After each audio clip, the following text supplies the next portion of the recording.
Good morning to you all. Am I audible? Yes, yes.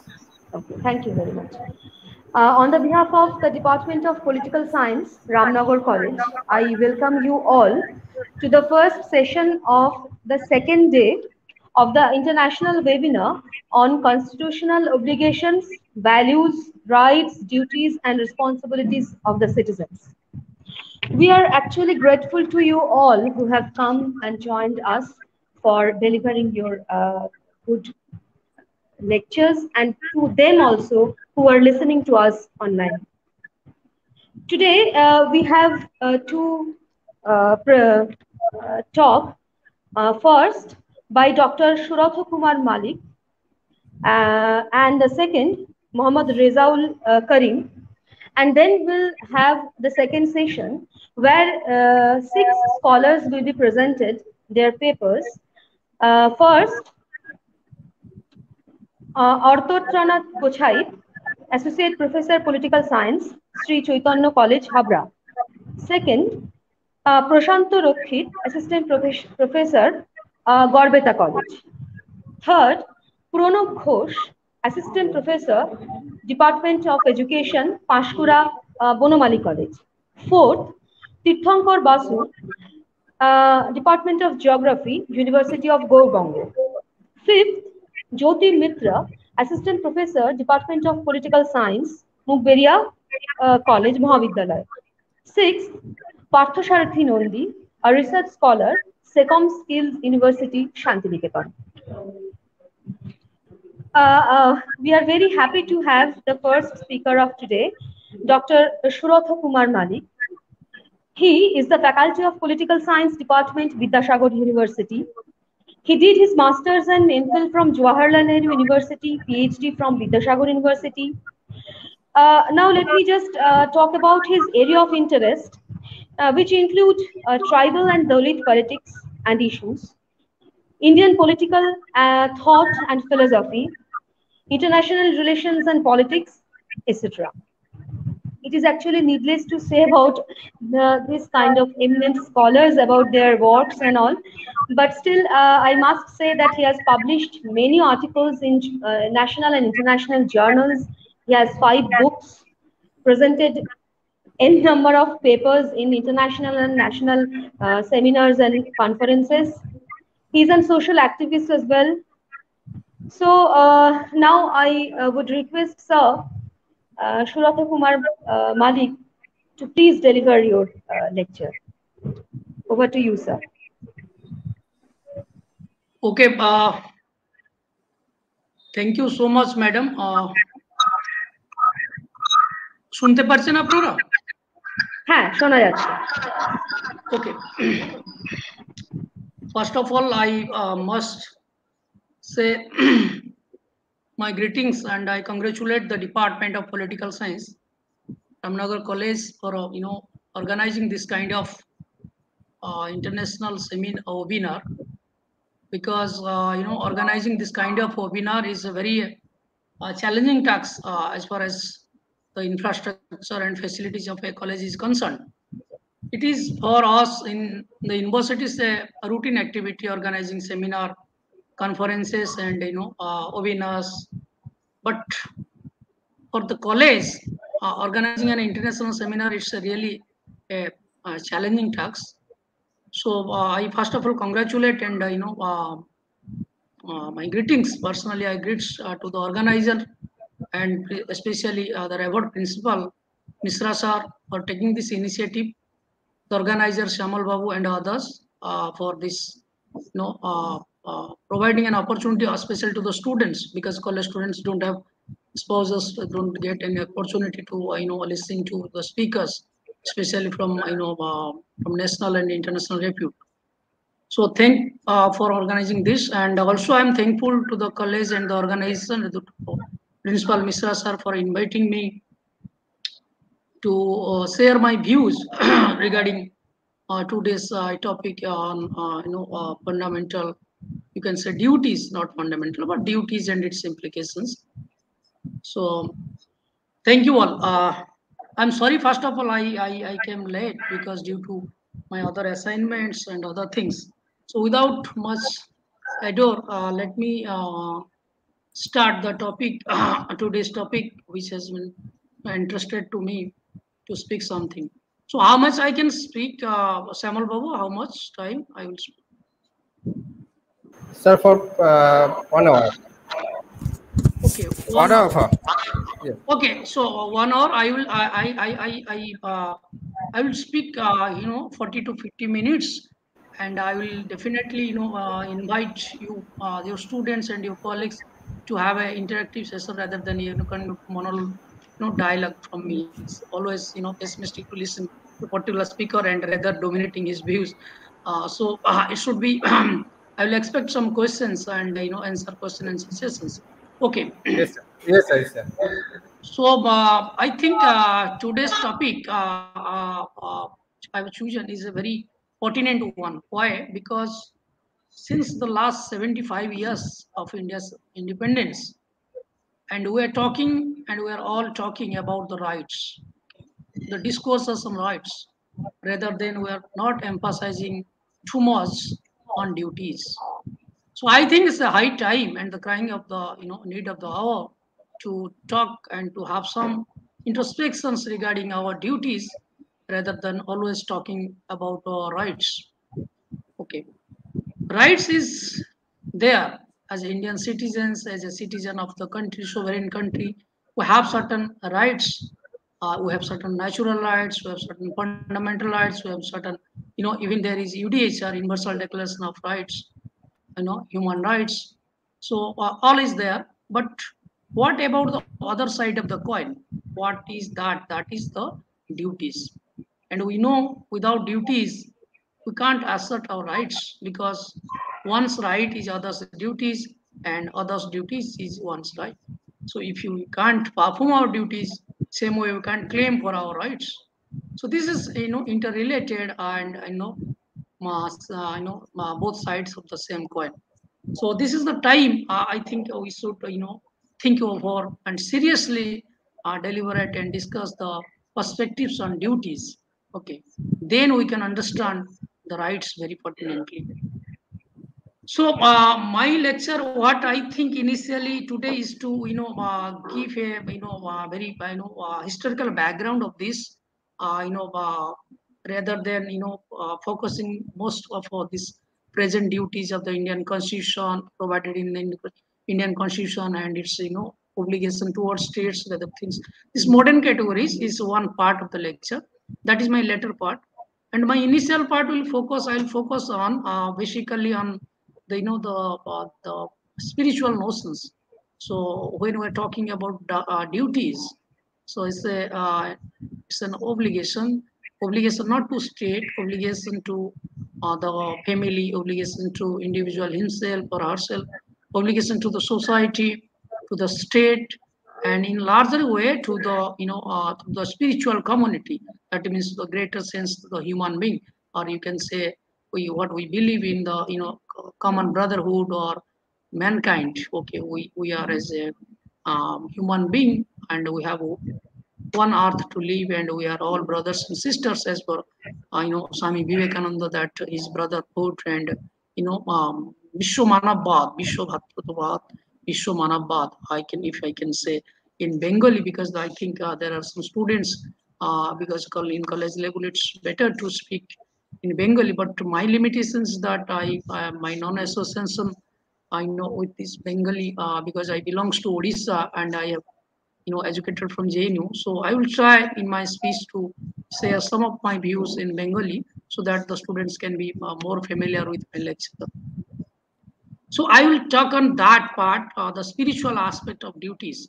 So duties towards, as I say, the state, towards the family, towards the larger society, towards the human being as such, and towards also the spiritual sense, towards the universe, towards the you can say someone says towards God, towards the supreme soul, or towards the this universe, because duties is very your duties differ in various levels, and there is always kind of contradictions of duties, and we have to choose that, and we'll come to that.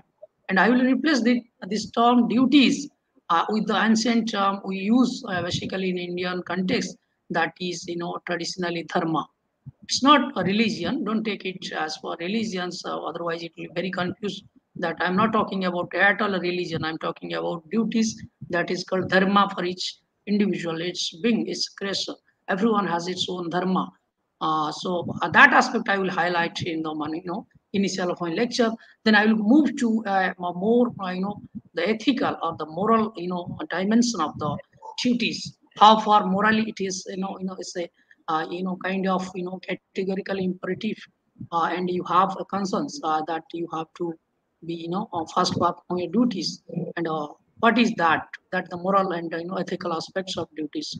Then on the last part of my lecture, I will focus on this, political, the category political, as we understand duties, as for different articles provided in the Indian Constitution, different duties provided for the Indian Constitution. Sorry, in the Indian Constitution for the Indian citizens. So we will discuss on that. And in the last part of my lecture, I will discuss some of the legal implications and my interactive session with the students. So, first of all, I want to focus on this term dharma. Okay. So, what happens that I first let me clear about that we always think that the knowledge, this knowledge system, that hermeneutics, in terms of Western, kind of Eurocentric notion of understanding, that this all knowledge system, belongs to this, Europe, or you can say the Greek, and also this Roman civilization and others, because we understand that when we are talking about any thought, even in political sense, or that we refer to the Greek or to the European thought, and because there is other ancient civilizations like the China civilization, the Hun civilization, the Mesopotamia civilization, then the Indus civilization of India. So the ancient civilizations, they have some sort of contributions, and which we neglect, and because why we neglect, because we there is political treaties, there is political thought, there is the idea like duties, rights, but it is mixed with kind of a religious text, or religious scriptures. So it's very difficult to differentiate, or to get the substantive from this religious text. One have to take special endeavor to differentiate between what is political and what is religious. So in comparison to that, the Greeks, especially we have studied this Socrates, this Plato, this Aristotle, and all these Greek traditions, they have make it very kind of a reasonable and rational mind. That is the Greek rational mind, which separated and differentiated between these political ideas, from this religious text, and we can't differentiate that. That's why this, our Indian text, the ancient Indian text, like the Smritis, the Vedas, and these, the Mahabharata, the Ramayana, we talked this is mythology. But there is some political ideas which I am going to focus in my first part of the lecture as far as duties is concerned. I have published an edited book in 2020 by a SAGE International. It is simultaneously published by Los Angeles, Denmark, Washington DC, London, and New Delhi, and Singapore. In that book, the first chapter is written by me, and it is about nothing about the dharma. So, because I think it's a time to understand what is dharma, rather than contradicting it, or misconception kind of thing, that is with category like a religion. Religion is very limited. Religion is a ritual. Religion is particular sect following. But dharma is much broader. So that chapter, the first chapter, I will refer to the students to buy this book. It's not very costly. Rather, you have to see this book. It's around 450 rupees. But it covers all of your net syllabuses, and it's contributed by most experts from from Delhi University, JNU, and other places. So they have contributed. So that book is very essential as far as to understand these basics, and for thanks to our contributors, this became the largest seller of 2020 by Amazon. Anyway, so that chapter highlights regarding the ingredients of dharma. And the chapter name is Dharma in Ancient India, the Moral Law of the Cosmos. So this is my chapter written by me. So why I'm referring this book and this chapter, because this chapter is very much relations with today's the first part, the initial part of my lecture. That is what do you mean by dharma. So dharma, why dharma use? Because dharma is not religion category. I said dharma is much more and much broader than religion. Dharma is, you can say, duties. Okay, dharma is this no, for excellence, the category the Western use. This is the duties, and we use an ancient India, that is dharma. So what is dharma? Now dharma, first the Sanskrit definition. Let me say, dhara iti is a dharma. That means what is dharma? Dharma, that is sustaining. That holds. Okay, that holds what? The individual, the sustain, the idea, the universe, the creation. Okay, so that is dharma. That means the basic things, the natural law, the natural order, which sustains and is sustaining still. So that is the natural law. You can see in physics, that is that the natural law. That means if you are talking about this, gravitational forces, that you are talking about, no, the other forces of these planets and other things, and the natural equilibrium. So that is called one way dharma. And other dharma is like the things like, suppose the salt. If you taste the salt, it is always salty. If you taste this sugar, it is always sweet. But what is the dharma of a human being? So that is humanity. Okay, that is humanity. If you taste a human being, and of course you can't taste human being. It's not a laboratory product you can taste. Always human being, nature of human being changes. But what should we expect? What should we desire from a human being? Human. Okay, that means that is the humanity. That is human. The idea of human being. That is how much he is human.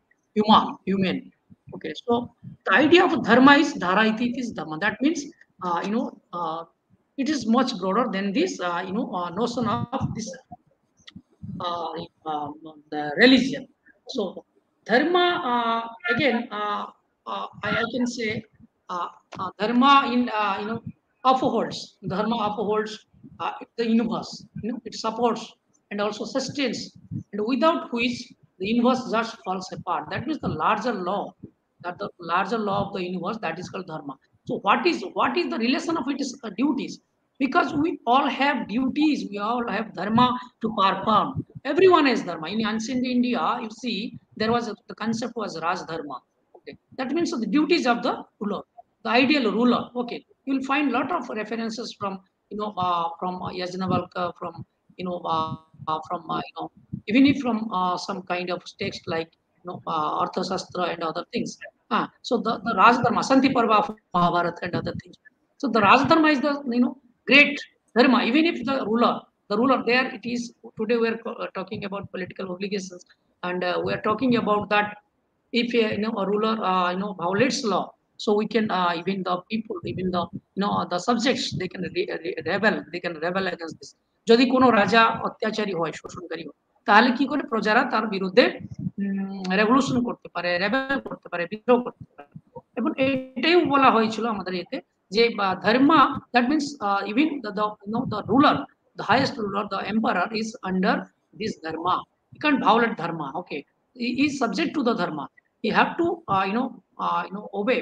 You have to bow before the dharma. Dharma is above all, and dharma sustains. Dharma is the truth, and dharma is the duty. That means what we said ki this is this the duty is God. That means कर्म ही भगवान जी बोलते हैं in or even or in Hindu philosophy in Gita, that is said that karmani badhikeresu mahaphaleshu kadachanam. That means karma. Karma is the last philosophy, and you have to do your karma. What karma? That means your duty. You have to perform your duty. No, nothing else. And every reward, every consequences follows your karma, your duty. So that kind of is very loaded ethically, and also can say very loaded term that you have to define dharma. So dharma literally means supporter, who supports, and it's very much different from the religious kind of thing. You can concept as Rita and Rina. Okay, so there is three concepts within the dharma, Rita, Rina, and I will somehow deliver these things. Then dharma is the highest metaphysical truth. So in academics, what do? We find the truth through scientific method. In political science, we followed the behavioralism, this post-behavioralism, all this methods are this experimental method, this ontological method, and other things. Whatever method may be, this starting from the empirical study to the critical theory. What we search the truth. So dharma is the highest truth. That means duty is the highest truth, and duty of an individual, duty of a teacher, duty of a parent. Everyone has duties. Duty as being a father, duty being as a son, and duty being as a ruler, and a duty being a minister, whatever your position may be, you have duty. You have duty, and duty is very essential and very important. I said earlier that without performing duty, you can't assert your rights, because without duty, I know your rights is no at all. You can't assert the rights. So first of all, this ancient India takes the scriptures I mentioned. They have asserted, they have given much importance, much emphasis on this idea of dharma. So again, this dharma is existed with kind of purush. That means not you can say this male-centric patriarchal family that we use in Hindi, that is mardani. That not kind of that purush. That purush means you are a complete human being. You are a complete human being with dharma, arth, kam, moksha. These 4 categories they use: dharma, arth, kam, moksha. That means first you have to perform your duties. Then you have to that is art, that is economic activities you have to fulfill your body, mind, and your belly. Okay, dharma, arth, kam. Then you have some desires you have to fulfill. And that desire should be 2 types of desire, that is karma and niskarma and sakarma. That means kamana bihin karma. That means without any desire, you have to perform your karma, your duty without any desire. So you don't have any expectation but should perform your duties very honestly. Okay, so that is the idea of niskam karma. That is the idea of propelled through these shastras and here. So that is the niskam karma. Karma, that is a selfless duty. That means without any self, you are performing your duties with honesty.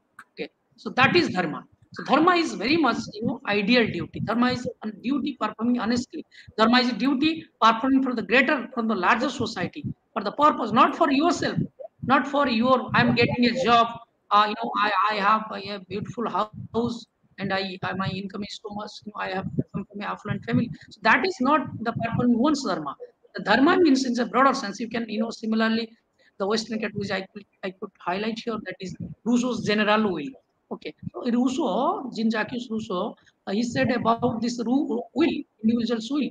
That is particular will. There is general will. That is real will. So what is general will? General will means will of all. Okay.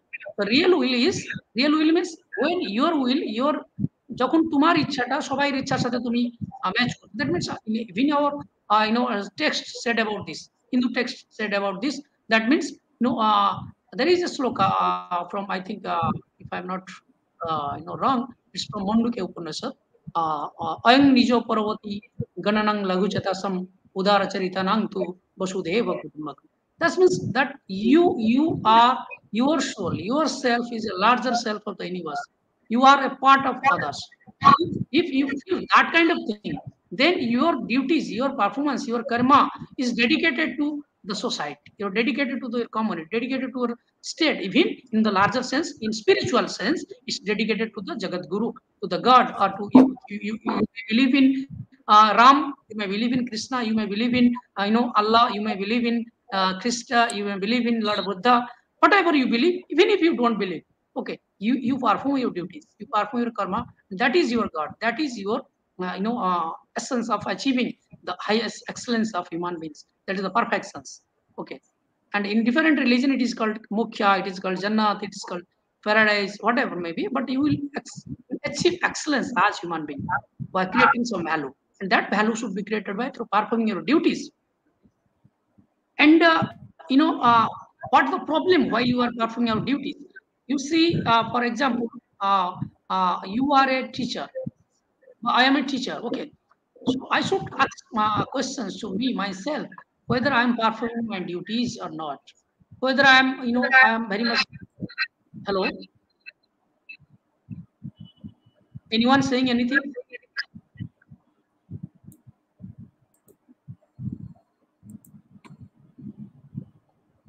Okay. No, sir. You may continue, please. I think there is a sound. Sir, please. No, I just heard about the sound, so I said ki someone is asking something. Okay. No, no, no, no, sir. No. You may continue, sir. Please. Okay, thank you. So, what is the problem while performing duties? যখন আমরা আচ্ছা আমি কি একটু বাংলা বলবো, স্টুডেন্টরা আছে তো? হ্যাঁ, কোনো অসুবিধা নেই স্যার। ঠিক আছে, আমি খুব একটা বাংলা বলতে পারবো না, সেটাই আমি ক্ষমা চাই নিচ্ছি। তো আমরা যখন কর্তব্যটা করি, কর্তব্যের ক্ষেত্রে সমস্যা কি হয় যে because in ancient India, in ancient text they said there is a problem, there is an obstruction, there is hazard, there is an obstacle, and that they called maya.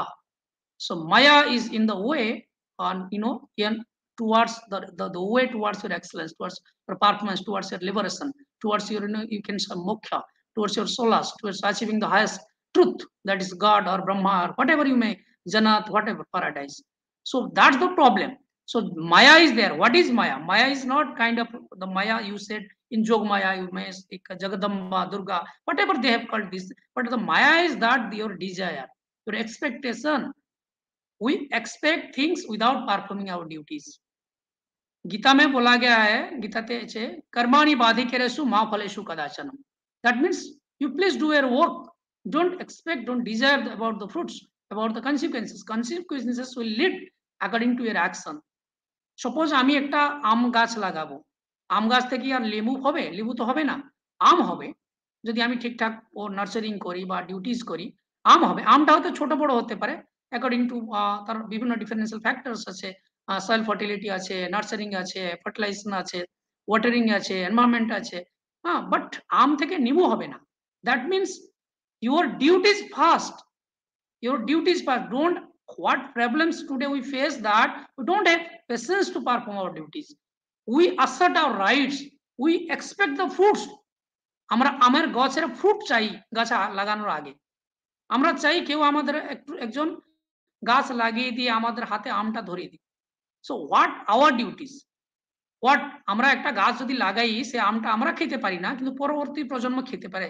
So that is a duty you performing towards the society. That is the value you are creating. আমি একটা আজকে বই লিখেছি, বইটা শুধু কি আমার জন্য লিখেছি? আমি আজকে আছে কালকে হয়তো থাকতে না পারি, but I have created a value, I have created an idea, and that idea will carry forward my, and I will live with that idea. After all, human being lives with that idea, and that is my duties towards the society. I am a teacher, and I have some sort of responsibility towards the society. So no one is taking responsibility, and everyone is asserting his duties. আমার এটা দরকার, ছেলেরা বলছে বাবাকে আমার এটা দরকার, মেয়ে বলছে মাকে আমার এটা দরকার, বাবা ছেলে মেয়ে মা বাবাকে বলছে আমি 18 বছর হয়ে গেছে, আমি আমার অধিকার আছে, আমি বিয়ে করতে পারি, যার চয়েসে করতে পারি। Of course you have the rights, but you forget about others rights. একজন বাবা হিসাবে তার কি অধিকার আছে? তার ছেলের উপরে কিছু অধিকার আছে কি না আছে? তার মেয়ের উপরে কিছু অধিকার আছে কি না আছে? তুমি যখন বাবার জায়গাতে যে ভাববে, যখন মার জায়গাতে গিয়ে ভাববে, তখন ভাববে yes I am encroaching their rights. আমি আমার অধিকার সাব্যস্ত করতে যে অন্যের অধিকার হস্তক্ষেপ করছে না। সো এটা দেখতে হবে। So we don't have patience to perform our duties. We always desiring perform our rights. Give me, সবাই নিতে চায়, কেউ দিতে চায় না। No one has sacrifices mind. But what in ancient India, there is a lot of problems with ancient text, but I don't think the problems always. I think as a positivist, as a positive mind, I always think about whatever the positive point we can take that. Okay, and the idea of dharma I don't find any very bad regarding, and it's an encompassing, it's an accommodating category which can accommodate all these modern concepts like equality, in the rights, in all these things, liberty, everything is there. When you are performing dharma, that means you are performing dharma, you are an autonomous body, you have every liberty to perform your actions, and you are the sole responsible for your actions, no one else. And according to your actions means I use it with the duty, and actions not bad actions. Actions means actions good for the society. I refer to Rousseau. That is general will, that is the real will. Okay, so that means in our Sanskrit shloka nijo parvati ganalang laguchetasam udaracharitanang to Vasudeva Kutumbakam. That means what is Vasudeva Kutumbakam? That means this Samagra Vasudha, this earth. Today, this environmental scientists are talking about that we have one earth and we have to save this earth. This environmental day, this earth hour, this switching the light, and everything is going on. And they said no, mere I was, you see, 1 घंटा बंद कर देने से क्या फर्क पड़ता है? 24 our तुम लोग चला रहे हो और 1 घंटा बंद करने से कोई फर्क नहीं पड़ता. So it's an attitude. How can I save water? How can I save? Because it's a natural resource of all. It's a common. And this is the idea in ancient India. Even in ancient India, particularly I refer to Hindu religion, in some sort, that is Hindu dharma, that they worship tree. They worship, the animals. They worship these creatures like snake. Okay. Even if they, because we are thinking about the snakes are extinct today. So at that time they worship this. They worship some trees. They worship some medicinal plants. So it's the worshipping of the nature. They worship river. Today we're thinking about the river, reform and all these things, that this water is going to be very contagious and is very polluted water. So at that time they worship water. So that means worshipping the nature. That is your duty, because you are a part of the nature. When you understand in a larger sense, when you find yourself as a part of a larger self, that means what I want to bring the communitarian critics to Rawls here. Rawls, they what this communitarian, you might perhaps familiar with. যারা কমিউনিটেরিয়ান নিয়ে পড়ালেখা করে, যে Rawls যে বইটা খুব famous বই, মানে Rawls take to write this theory of justice, ওখানে উনি যে ইন্ডিভিজুয়াল সেলফ কথা বলছেন, সেখানে কিন্তু কমিউনিটিরা ওদের ক্রিটিসাইজ করছেন, like Charles Taylor, Michael Sandel, Walzer. They're criticizing that yourself is not yourself. You are talking about yourself. How can yourself is built through a community, yourself is built through a family, through a state, and everyone has a contribution. So yes, if Sachin Tendulkar is a great player, he's a great player in Indian society. And if it is a jungle, and who was Sachin Tendulkar, and who will recognize, who will give him Bharat Ratna? So your talent, even if it is a talent, that is I am just encountering the way the argument put forward by these liberals, or you can say more critical to especially to the libertarian, like Robert Naji kinds of argument, that is the entertainment theory, that my talent is mine. Why I will wasting my time? Why I will wasting my money to for these disadvantaged people? Why I will contribute for the society? Why I will suffer? So that kind of argument does not exist in the society, because you are a part of the society. And the very line, service to mankind is service to God. That means that you have to serve because you are a human being. Otherwise, you are not a human being, and you are not part and parcel of the society. And that means you are not singular. Don't view in a singular self. You are a part of this larger self. And if you will realize this thing, then you will see there is nothing pain, only pleasure. You will find pleasure with the human being. You will share your your merits. You will share your money. You will share. That is the Gandhian idea of contributing, charity. That is the Gandhian idea of that is change of heart. That is the idea of Bhudan. Bhudan. Dan, land donation, then gram dan, then shram dan, then buddhi dan. So even if you have talent, you are an artist, you donate it, because you are donating your labor. That means you are performing your duty. So duties always, because you are some a human being has a lot of duties in some way. Because for example, I am a teacher. The same way I am a teacher, I am also a father. I am also someone's son, and I am also someone's student. And I am also a social activist, and I am also a part of this larger society. I am also a part of the Hindu community. I am also part of a particular caste. So lot of these are called you can say fuzzy identities. Or there are a lot of identities, and there is contradictions. There is called dharma sankata. The word they use in ancient India called dharma sankata. That means when there is contradiction to in the what decision will take. One way your father is saying something, another way your teacher is saying something. So at that time you have to decide to whom will you give performance. You will give weightage. Just close your eyes, follow your conscience that you are doing good things towards the society. And if you think in the line of the society, if you think like the line of the larger soul, if you are performing your duties towards the common for all, that is niskama karma, then you will get a clear road that whether your teacher are instructing you right thing, or your father are instructing you right thing, or your friend are instructing you right thing, or you himself or yourself thinking the right thing. This is the road. That means you mix, you just take the will of others. That means you don't have any actually you don't have anything. Whatever you are the part of the society. And if you think in that larger way, then you will realize that you are doing nothing, just performing your duties. And that is the way to achieve everything. So this is the high time, because we are not conscious about our duties.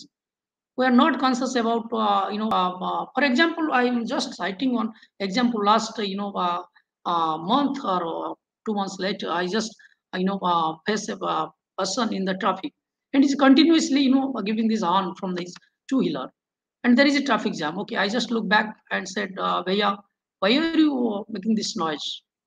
So he became irritated and he said me, mera vehicle hai. This is my, so what's your problem if I, blow my horn?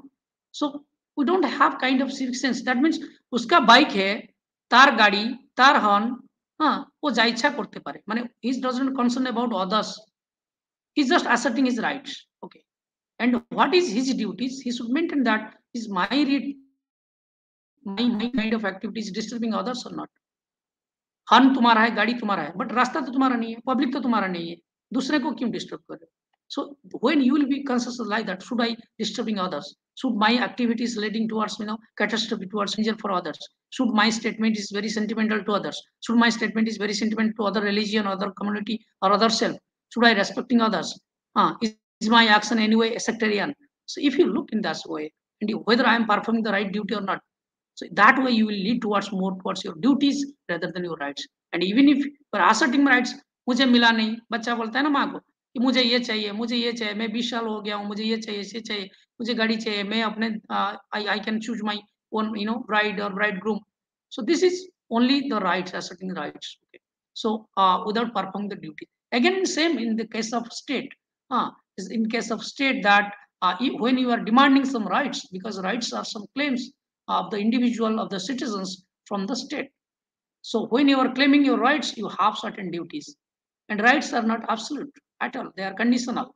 Thus, they are contextual. They are conditional, and they are also limited and restricted to some extent. That is, your security, national interest, morality of the individual, of the community, ethical ground. আমি এরকম কিছু rights claim করব না। So আমি বলবো ভারতীয় সংবিধান আমাকে রাইটস দিয়েছে যে কোনো ট্রেড করতে পারি, যে কোনো ব্যাপার করতে পারি, বিজনেস করতে পারি, আই হ্যাভ এভরি রাইট। আমি এখানে একটা বিশ্ববিদ্যালয় আছে, আমি তার সাইড থেকে একটা I can open A OPM shop here, এটা ভালো চলবে, এটা কিন্তু ইমোরাল, বিকজ একটা এডুকেশনাল ইনস্টিটিউশনের কাছে আমি এই কাজটা করতে পারি না। Okay, this is immoral, this is ethical, this is your duties. Their conscience does not permit these things. Even it permits anti-law. Okay, so you are restricted here. And I will assert my rights. Yes, right to information is there. I will ask about the state. What's your plan regarding the atomic, nuclear atomic bomb and other things? So give me the RTI. So you can't get that RTI. Okay, because it's against national interest. Some they are confidential. Okay, though there is confidential, in the name of confidence there is some kind of politics, but you have to should maintain some kind of confidential. You can't disclose all facts. Okay, so in the name of country or name of security. So what, again you will think that what kind of performance duties I am performing towards my state. যে রাষ্ট্র, যে দেশ থেকে আমি রাইটসটা claim করছি, যে বাবা মার থেকে আমি রাইটসটা ক্লেম করছি, যে সমাজ থেকে আমি আমার অধিকার চাইছি, যে বিশ্ববিদ্যালয় থেকে আমি আমার অধিকার চাইছি, স্টুডেন্ট হিসাবে হোক, টিচার হিসাবে হোক, ব্যক্তি হিসাবে হোক, বা বাড়ির ছেলে মেয়ে হিসাবে, আমি আমার ডিউটিসটা ঠিক করছি কিনা, আমার ডিউটিসটা ঠিক হচ্ছে কিনা। যদি আমার ডিউটিস হচ্ছে, then it will automatically lead towards your rights. If everyone will perform these duties, it will automatically lead to the rights. So I just want to go deeper to the making a kind of relationship between rights and duties. I said it's two sides of the same coin. So that's why please don't ignore your duties.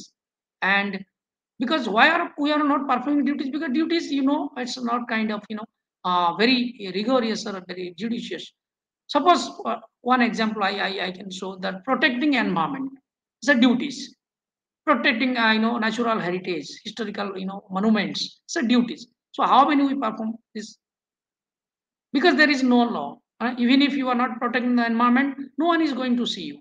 Even if you are using this polythene or polymer, it's anti-environment, but no one is. So we should develop an attitude that if it is anti-environment, and if my action is towards against this environment, So because environment is God, even if you believe in God, even if there is no concept, I highlight here as God. God I see is some ideals. What is good, that is God. What is good, that is God, that is beauty, that is truth. जिसे बोलते हैं ना सत्यम Shivam Sundaram. That truth, what is truth? Truth सत्य है, सत्य शिव है, शिव सुंदर है. So you can say this is Shiv हो सकता है, राम हो सकता है, हरि हो सकता है, कृष्णा हो सकता है, अल्लाह हो सकता है, जीसस हो सकता है, बुद्धा हो सकता है. But that is the truth, that is the beauty that they believe in. No religion, no dharma, kisi dharma ko no religion as preaches this anti things, anti elements, anti social elements. There is always love and tolerance and mutual relationship in every religion. Every religion told about love force. No single religion dharma told about hate force. No, there is nothing. Everyone told about this good thing, but the problem is that we interpret in a very bad thing. Okay, we don't perform our duties. That's the problem. That's why we misinterpret it to assert our rights. And even if in community level, some individuals misinterpret and misguide the community, which is very dangerous in today's Indian democracy and in the society. Because we are losing our sacred, these our secular credentials, democratic spirit. And India is very much beautiful in its differentiation, beautiful in its different coexistence. It's kind of a basket full of different flowers. It's like a garden with a different flower. So it's own beauty. It's a diversification. It's also the strong point of democracy.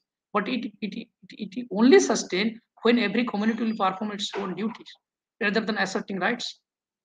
And rights is always conflicting. Your rights is conflicting with the other rights. But when you are performing your duties, the duties are always mutually, coexisting.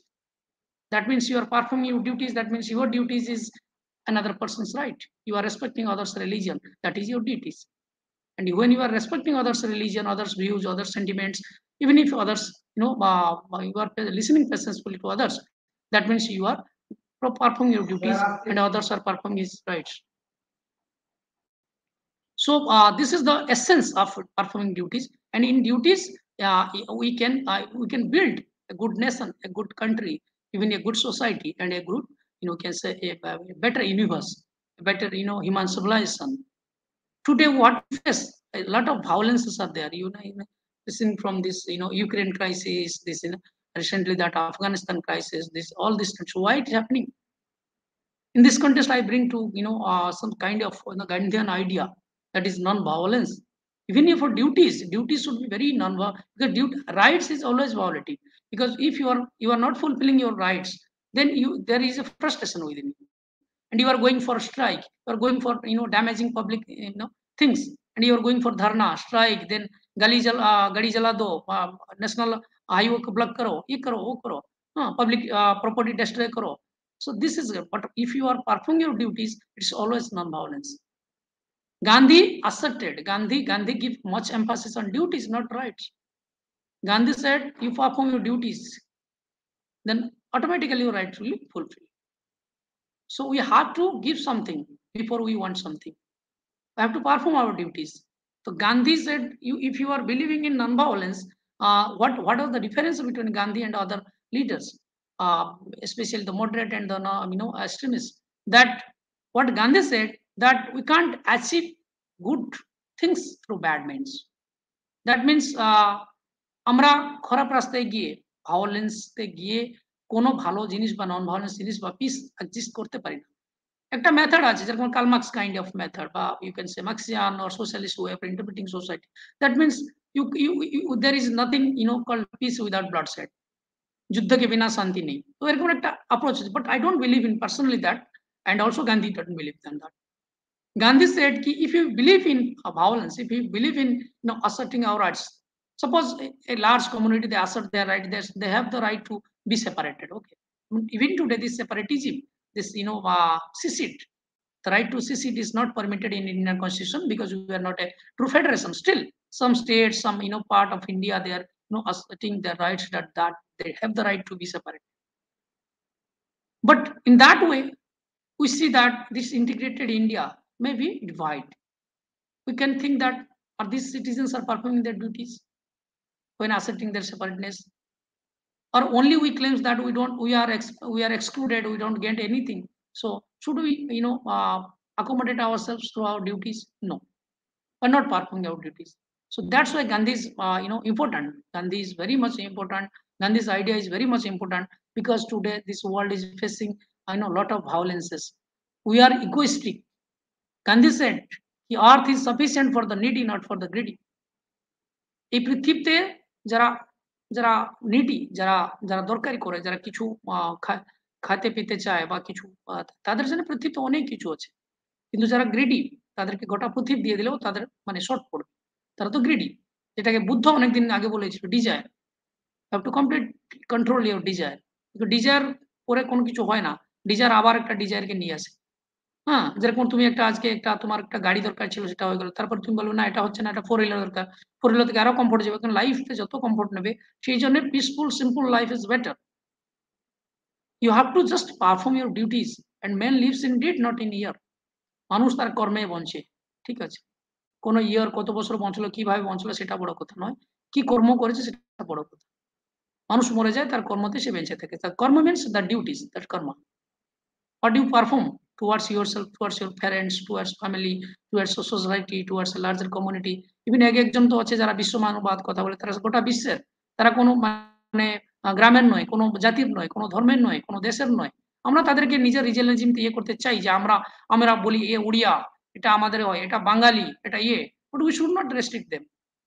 Ambedkar বলি আমাদের Dalit leader, but Ambedkar is great, then the Dalit is performed lot of things for others. So they have performed their duties, and if you perform your duties, then people will respect you. So we live in duties, not in rights. Rights is the afterwards of duties. So that problem is that today we don't have any patience. We are just asserting rights, and we don't have this patience for performing our duties. So duty is the first thing. Then I also want to highlight some aspects, political aspects. How this state, especially at the later part of this, I said this is the political category of Westerns. Western use this as political category, duties, rights, and they don't have any civilizational concept, as Gandhi mentioned in Swaraj. We have civilization concept. We have duties since our ancient text. We have Rajadharma. We have Santi Parva. Santi Parva of Mahabharata. It depicts what should be individual's dharma. What should an individual do in a different context? And there is special dharma, there is general kind of performing dharma, and others there. And there is also kind of order, natural order, equilibrium. You have to maintain that. Even in case of plants, creatures, a kind of, today we are going to talk about the ecology. Okay, ecology, and some are talking about deep ecology, and some are talking about environment friendly. We have to protect this natural earth, plants, species, and it's always there because this is the natural equilibrium. This is the great duties, and this is the duties of the human being. Whatever it has written as you have to achieve the through sadhana, through moksha. I said this is your sadhana. This is your moksha. You can achieve moksha. You can achieve paradise. You can achieve jannat through performing your duties. This is the way for achieving human excellence. And the dharma, there is always, as I said, there is different to applies to everyone. It applies. Just bolte hain samanya dharma is called. Then raja dharma. Then vishesh dharma. Vishesh dharma means duties in some specific context. You have to define your duties. What should we do? There is dharma sankata. What should we do? Like in case of one time Lord Parshuram was in dharma sankata. He killed his mother. I am not defending that Parshuram killed his mother. He do a very good thing, but it's a dharma sankata because his father ordered that things. In that time, society was very patriarchal. So he followed his father's order. Anyway, so then other dharmas are there. Then purusharthas are there. Purusharth means you have to become a complete man or woman. Man here not in very gender sense. Man means it's also woman. You have to be a perfect personality. Develop perfect personality, all-round development of body, mind, and spirit, as Gandhi said. So, what is education? What is one thing? Education means performing your duties towards liberation of the self. Liberation of self doesn't mean that punajanma. That is liberation of the self means liberation of the human being. That means you are liberating yourself and your community, your society, your state from this worldly affairs. Okay. So that is called one way of elevating your society, performing your other things. So then Bhakti Dharma is there as an individual. What are your duties towards your wife? What is duties towards your children? What is duties towards your old father and mother? So that is Bhakti Dharma. Then there is Parivar Dharma.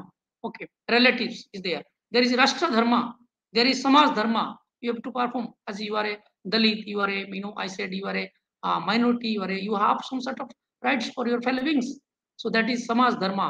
How you you daily serving your society. That is Samaj Dharma. Then there is Rashtra Dharma, the great Dharma. Some like if you go with this cultural levelists like Savarkar, then Golwalkar, they all said that about the Rashtra Dharma.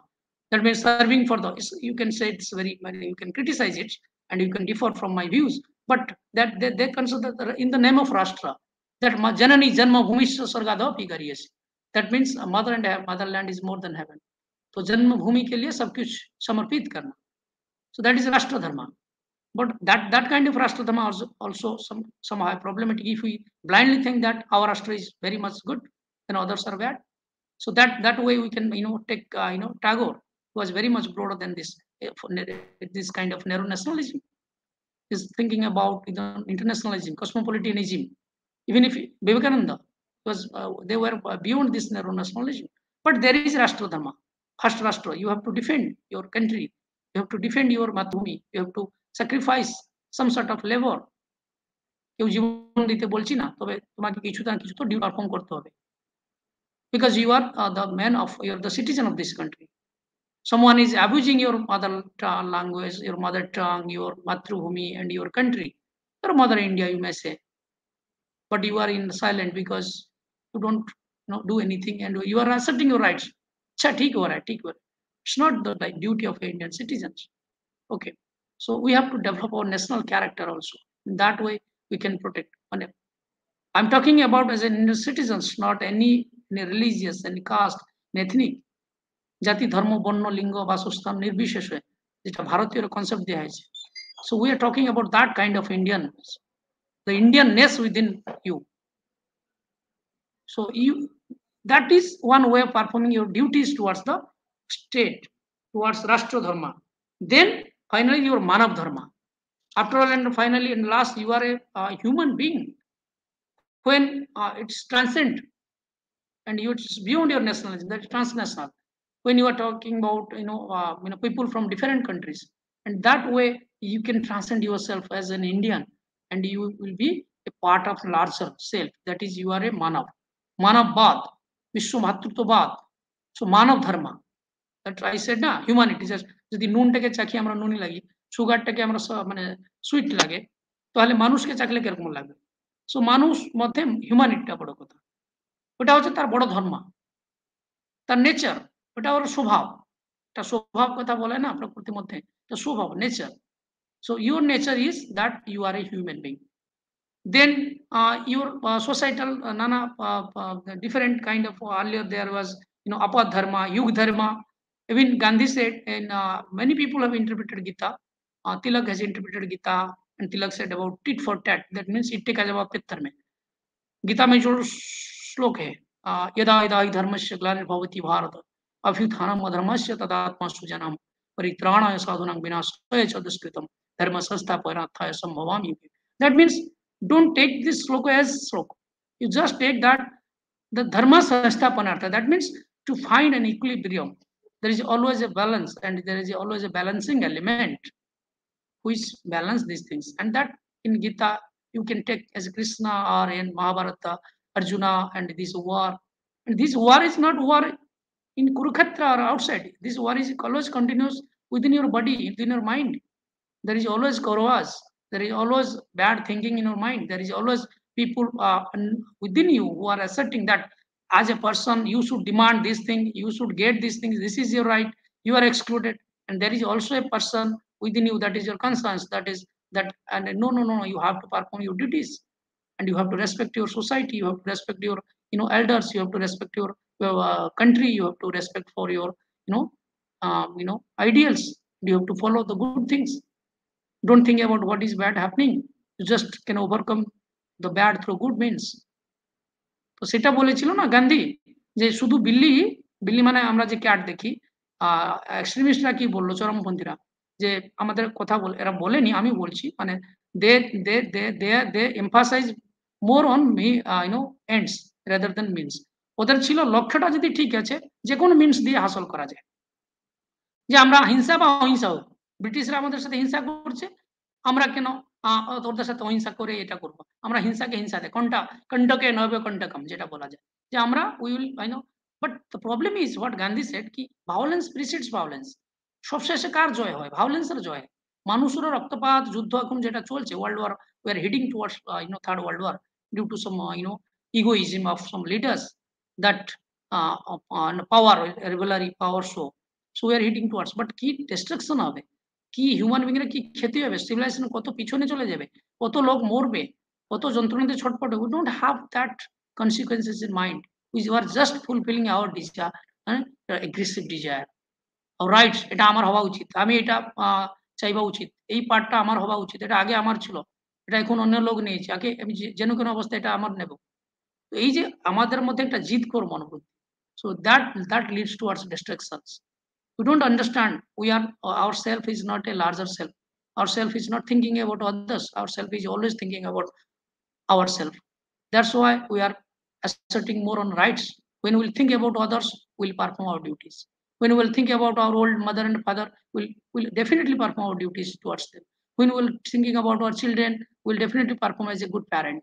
When we're thinking about our Rashtra, our country, that India is giving me this salary, I have, as a citizen, मैं यहाँ पे पल्ला पड़ा हुआ हूँ, इसका मतलब जो हवा पानी में बड़ा हुआ हूँ, then within you it will reveal a sense of duties towards your mother India, or towards your country, towards your society. So that way you can think, you can change your attitude. Problem is that we are not in that mode. We have to reverse this mode. We have to reverse. We are in a claiming we are claiming rights now. This is the age of rights, but we should claim we should return to from that. Vice versa, we are clear, deliberation should be on duties rather than rights. I said 75 years we talked about rights. Still rights are not fulfilled. Even if the marginalized, they are not getting their rights. That's different things. But what I am saying, we should also perform our duties. So this is one part, and the second part I just want to say that that is the constitution. What are the the legal, you could say, the constitutional duties every Indian citizens as being a citizen, because we are asserting our rights, and fundamental rights is from Article 12 to 35, and Article 12 defines what is the state, because it's a claim from the state. Individual is claiming, or citizen is getting his claim from the state. So you should know about the state. So knowing the state, the definition of state is provided in Article 12. So, but we should know what's our duties towards the state as a citizen also. So that is why these duties were given that we can perform, and it's always I said that we can't force anybody to perform his duties. I can't force anybody to protect the natural natural environment. You can force anybody to respect his parents. You can force anybody to respect his teachers. It is our own conscience. It is our value system. It's our education. It is our you can say the sanskar. The word in ancient India, that is a sanskar. So fundamental duties of citizens, it was later added. It was added to the constitution under Article 51A, chapter part IV, part 4 of the constitution, through 42nd Constitutional Amendment Act 1976. তো এটা 1976 মସିহাতে ইন্দিরা গান্ধী যখন prime minister ছিলেন, তো সেই সময় এটা duty start করা হয় 51A তে। তো এটা কি ছিল না, অরিজিনালি যেটা হচ্ছে এটা ইট ওয়াজ 10 in number, 10টা ছিল, পরে এটাকে আরো একটু ডিউটিস পরে ইনক্রিজ টু 11, তো এটা 11টা করা হয়েছে। 86th অ্যামেন্ডমেন্ট এটা বাড়ানো হলো তো 2002 তে। তো এটা বলছে কেন, যে আমি বলছি যে এই যে 11টা পরে আমি আসছি কেন, এটা এর ইম্পর্টেন্স সাথে সেটা খুব বেশি ছিল এডুকেশন সম্পর্কে, তো সেই জন্য এটাকে আবার অ্যাড করা হলো। India upholds also some I said about the DUDHR, that was 1948. it was declared Universal Declaration of Human Rights, and every countries made some sort of provisions to accommodate this Universal Declaration of Human Rights in its constitution. It is the rights about human being, and also the International Covenant on you can say civil and political rights. So there are some articles which also accommodate this civil and covenant and political rights of the UDHR. First of all, the very first duties of Indian citizens is you all know is I just getting the substantive of it and arguing in whether we are achieving this or not. So abide by the constitution and respect its ideals or ideals of an institutions. You can respect your national flag, the national anthem. But this is the spirit. Even if we say me, how many of voluntarily or with love respect our national flag, respect our national anthem? How many? Or it is a matter of choice or conviction? How many? There is a debate why we should sing this national song in the school, because some political parties or government was planning to come with the bill. This should be made to generate the patriotic feelings among the students in the college and the schools.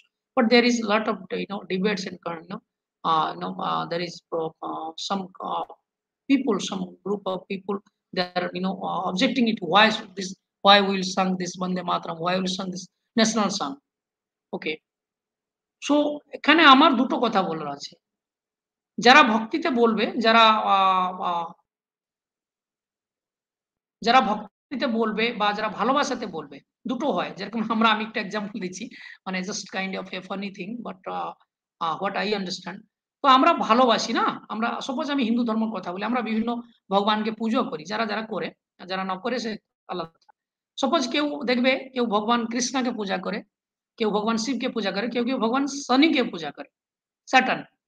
তো দেখা যায় যে ভগবান কৃষ্ণকে যারা পূজা করে তারা ভালোবাসাতে করতে পারে, অবশ্য শনিকে যারা করে তারা ভালোবাসাতে পূজা করে, কিন্তু আমরা কখনো ভয়তেও পূজা করি। যে আমরা যদি শনি মহাগ্রহ, শনিরাজকে যদি পূজা না করি বা ভক্তি না করি, হয়তো তার অভিশাপ পড়ে যাবে, বা ইটস কাইন্ড অফ মানে ভেরি রিউড প্ল্যানেট আমরা ভালি। But Shani is a justice planet, it's a labour planet, it's a karma planet. যে কর্মা কথা আমি বলছি, Shani is the god of astrology, but it's a political sense deliberation. I should not go to much this mythology, but due to my personal understanding, I said don't fear about this. It's a lever planet, it's a duties planet of the duties. तुम जितना कर्म करोगे, जितना तुम्हारा duties करोगे, if you will perform your duties honestly, then Lord Saturn will be happy. Lord Saturn doesn't exist or exist is a debatable topic, but understand what is the lesson. Always take the lesson from a from a story, that if you are performing your duties, then you are achieving as a human being. So this is the idea. So what I want to hear, are we forcefully abiding these things, national anthem, national song, or we voluntarily with love?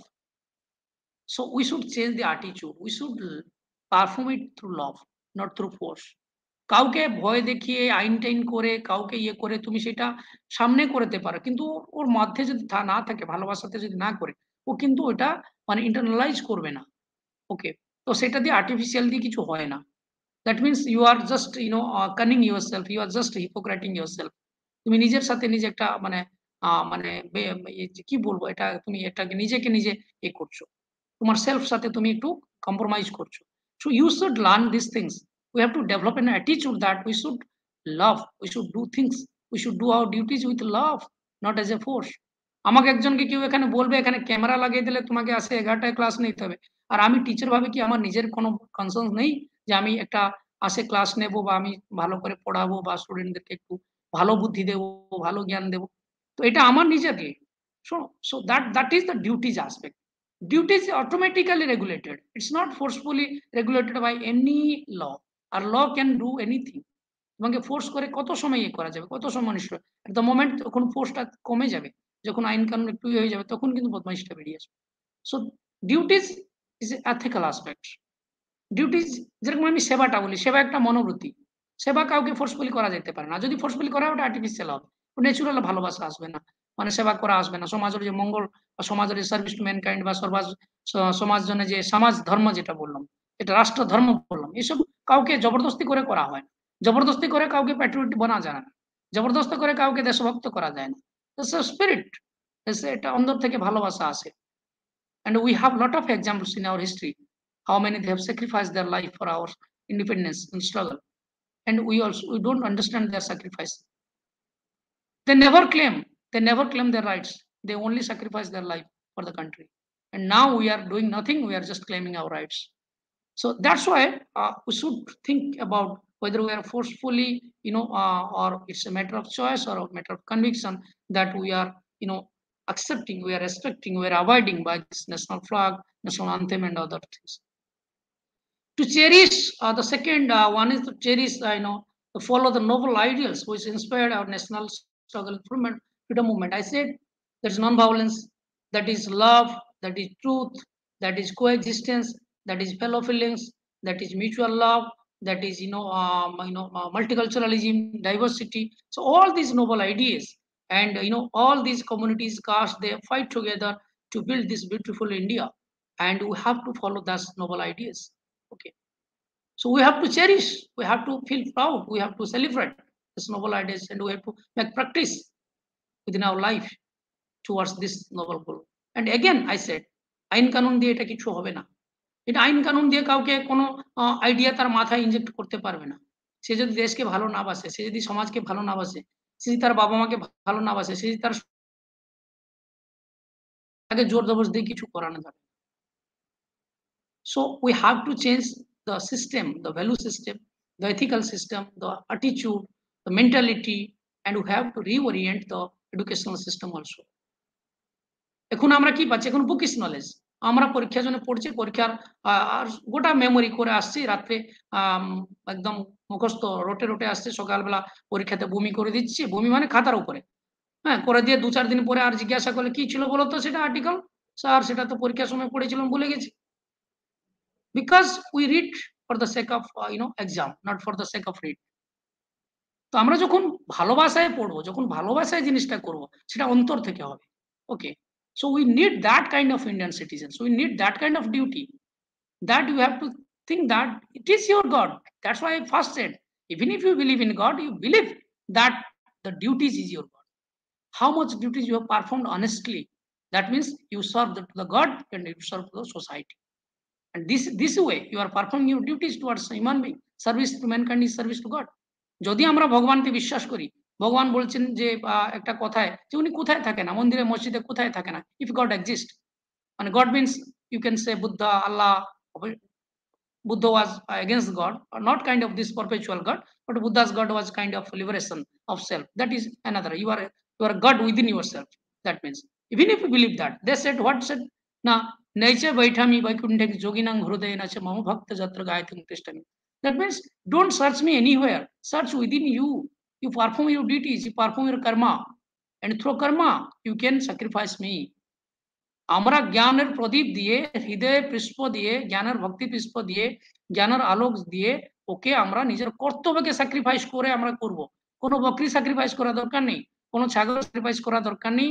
আর এখান থেকে আমাদেরকে বেরিয়ে আসতে হবে। সমাজে আমরা অনেককে, আমরা পশু পক্ষীকে স্যাক্রিফাইস করি, মানুষকেও স্যাক্রিফাইস করে দিই স্বার্থর নামে। But you have to sacrifice your own bad things, you have to sacrifice your duties towards others. Just sacrifice, এটা একটা যদি যজ্ঞ বলা যায়, একটা কথা বলেছিল না, একটা মানুষের লাইফ লাইক এ যজ্ঞ। এই যজ্ঞতে কি আহুত দিতে হবে? এখানে জ্ঞানের জালে তোমার নিজের যা যা কর্তব্য আছে, সেই একটা কর্তব্য, একটা কাজ করে যাও, কর্মর যজ্ঞে নিজেকে আহুত দাও। ঠিক আছে?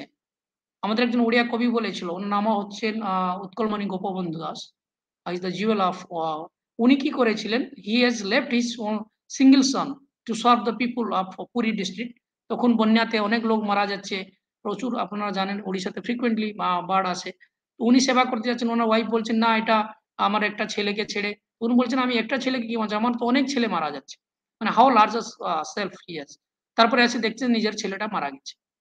তো উনি লিখছেন যে men lives in deed not in year. कर्मे जिये नर कर्मे एका तारा जीवनर मानदंड। This is in Odia, but I translate it. Man lives indeed, not in here. আর একজন লিখেছিলেন যে, বা এখন উড়িয়াতে ওনাকে আমরা বলি অন্ধকবি ভীম ভুই। তো উনি একটা লাইন লিখেছেন উড়িয়াতে, যে ওটা আমি বলছি যে how you can perform your duties. উনি লিখছেন, প্রাণীঙ্ক আরত দুঃখ অপ্রমিত দেখু দেখু কেবা সহু মো জীবন পছে নরকে পড়িতাউ জগত উদ্ধার হউ। I am sorry I said in Odia, but I can translate that the suffering and measure of this world is too much. এখানে যারা প্রাণী মানুষ হচ্ছে তাদের এতটা দুঃখ আমি তো সহ্য করতে পারছি না, এত দুঃখ প্রভু, এত দুঃখ দিয়েছে। আমার জীবন পছে উদ্ধার না হোক, নরকে পড়ুক, কিন্তু এদের সেবা করে করে আমি এদের সেবা হোক। তো এরকম this are the ideas you can sacrifice for your duties, and তোমরা যতটা নিজের ডিউটি করবে স্টুডেন্টরা, দেখবে তোমাকে ততটা সুন্দর লাগবে, ততটা তুমি সুন্দর হয়ে গেছো, ততটা সুন্দর মানুষ হয়ে যাবে। So duties only can lead you towards excellence. তুমি ভালো করে পড়ো, এটা তোমার ডিউটিস। তুমি ভালো করে সম্মান দাও, এটা তোমার ডিউটি। তুমি ভালো মানুষ হও, এটা তোমার ডিউটিস। সমাজের সেবা করো, এটাই ডিউটিস। বাবা মাকে সম্মান দাও, এটা ডিউটিস। রাষ্ট্রকে সম্মান দাও, রাষ্ট্রপতি কর্তব্য করো, এটাই ডিউটিস। আর কি দরকার? এই ডিউটিস করলে তো হলো, আর কিছু করা দরকার। দিস ইজ ইউর কর্ম, নাথিং এলস। আর বাকি ফল কি হবে ওটা ছড়ে দাও, ফলের উপরে তোমার কোনো কন্ট্রোল নেই, যেটাকে বলা যায় না আউটসাইড। তুমি you can try what you can do, you can try. Even if তুমি কর্ম করতে করতে, আমি বললাম অনেক বাধা আসবে, অনেক সৎকর্ম করলে অনেক বাধা আসবে। If you performing honestly your duties, people will, because people will try to you to hamper you, to to making bad things with you, but you don't lose your patience, you do your things. Okay, তুমি 100 বার চেষ্টা করছো, আর একবার চেষ্টা করো, because চেষ্টা ছাড়া তো তোমার কাছে আর কিছু নেই না। It's your labor, you can guarantee. Other thing you can't guarantee. So this is my understanding of performing duties in a larger sense. And last is not last, so the third point is to uphold and protect the sovereignty, unity and integrity of India. আমি এটাতে বেশি গুরুত্ব দিচ্ছি না, কারণ এটা সব তোমরা বইতে, বিভিন্ন বইতে, কোনো এনসিআরটি বইতে দিয়ে দেয়, এটা তোমরা পেয়ে যাবে, কিন্তু সেটাতে আমি যাচ্ছি না। আমি যেটা বলছি, আমি বারবার জোর দিচ্ছি একটা এথিক্যাল, একটা মোরাল ডাইমেনশন উপরে, যেটা আজকে আমাদের মধ্যে নেই। So uphold the sovereignty. India is a territorial integrity, আমরা জানি জম্মু কাশ্মীর থেকে কন্যাকুমারী পর্যন্ত। এটা আগে ছিল, ইভিন আগে আমরা যেটা বলি না, যে কারা কারা বলে ব্রিটিশরা আসার পরে আমরা ন্যাশনালিজম উদ্যোগে হলো, সেটা মানে kind of Cambridge history of interpretation. সেটা আমাদের ওরিয়েন্টাল ইন্টারপ্রিটেশন নয়। সেটা তারা বলে যে আমরা না গেলে ভারতবর্ষে জাতীয়তাবাদ হতো না, বা ভারত একটা কান্ট্রি হতো না, কারণ তারা তো নিজের মধ্যে জাতি ধর্ম নিয়ে ভাগ ছিল না। রাজারা মহারাজারা নিজের মধ্যে যুদ্ধ করছিল, তাকে ডেকে এনে মারছিল, সে তাকে ইনভাইট করেছিল বাইরে থেকে, এইসব গল্প আমরা সব জানি। But one thing we have to remember, আমাদের একটা সিভিলাইজেশন ছিল। ইন সিভিলাইজেশন পড়লে বোঝা যায় যে আমাদের একটা সিভিলাইজেশন ছিল। তখন দেখবে মুনি ঋষিরা যে শ্লোক, একটা সংস্কৃত শ্লোক ছিল, even if you don't like Sanskrit close, but you should know about this language, because a lot of cultures and things you can't understand without Sanskrit. আমার সংস্কৃত ছিল না, বাট আমি কিউরিওসিটি বশত এগুলো সব শিখেছি। যে একটা ছিল না, গঙ্গেশ্ব যমুনেশ্বৈব গোদাবরী সরস্বতী নর্মদে সিন্ধু কাবেরী জলস্মানেশ্বর। তো যখন সূর্য নমস্কার করতো এরা, তো দেখো কোথায় নর্মদা, কোথায় কাবেরী, কোথায় গোদাবরী, কোথায় সিন্ধু? পাকিস্তানে। এটা উত্তর, এটা দক্ষিণ। গঙ্গা উত্তর, নর্মদা, কাবেরী কোথায় কোথায়? ওয়েস্টার্ন ভাগ, এপটে তোমার এদিকে সাউথ। তো বাট থ্রু দিস সংস্কৃত শ্লোকস, তারা একটাই জলস্মানিস বাবু বলে সূর্য নমস্কার করতো। তার মানে গোটা ইন্ডিয়াকে থ্রু এই শ্লোকের মাধ্যমে ওরা করে রেখেছে। That is called territorial integrity. যেটা আমাদের সংবিধানে পরে বলা হয়েছে, এডিশন করা হয়েছিল, যে এটা integrity, unity and integrity of the nation. Ambedkar was very much inclined towards this. Ambedkar always said কি he dream for a united India. অনেকরা ওনাকে বলে সেক্টরালিজম বা but he dream for a united India. উনি একটা অ্যাকোমোডেটিভ ইন্ডিয়া চাইছিলেন, যেখানে সবাইয়ের জন্য সমস্ত কিছু ব্যবস্থা করে দেওয়া যাবে, সবাই ভালোতে থাকবে, সবাই ভালোতে থাকবে। তো আমাদের সেই কনসেপ্ট নিয়ে আমরা ইভেন এখন আমরা বিভিন্ন ধর্মজাতি, আজকে ধর্মের নামে নানা জায়গাতে ধর্ম ওড়ামি চলছে, ধর্মকে ওপিয়াম ভাবে ইউজ করা হয়েছে।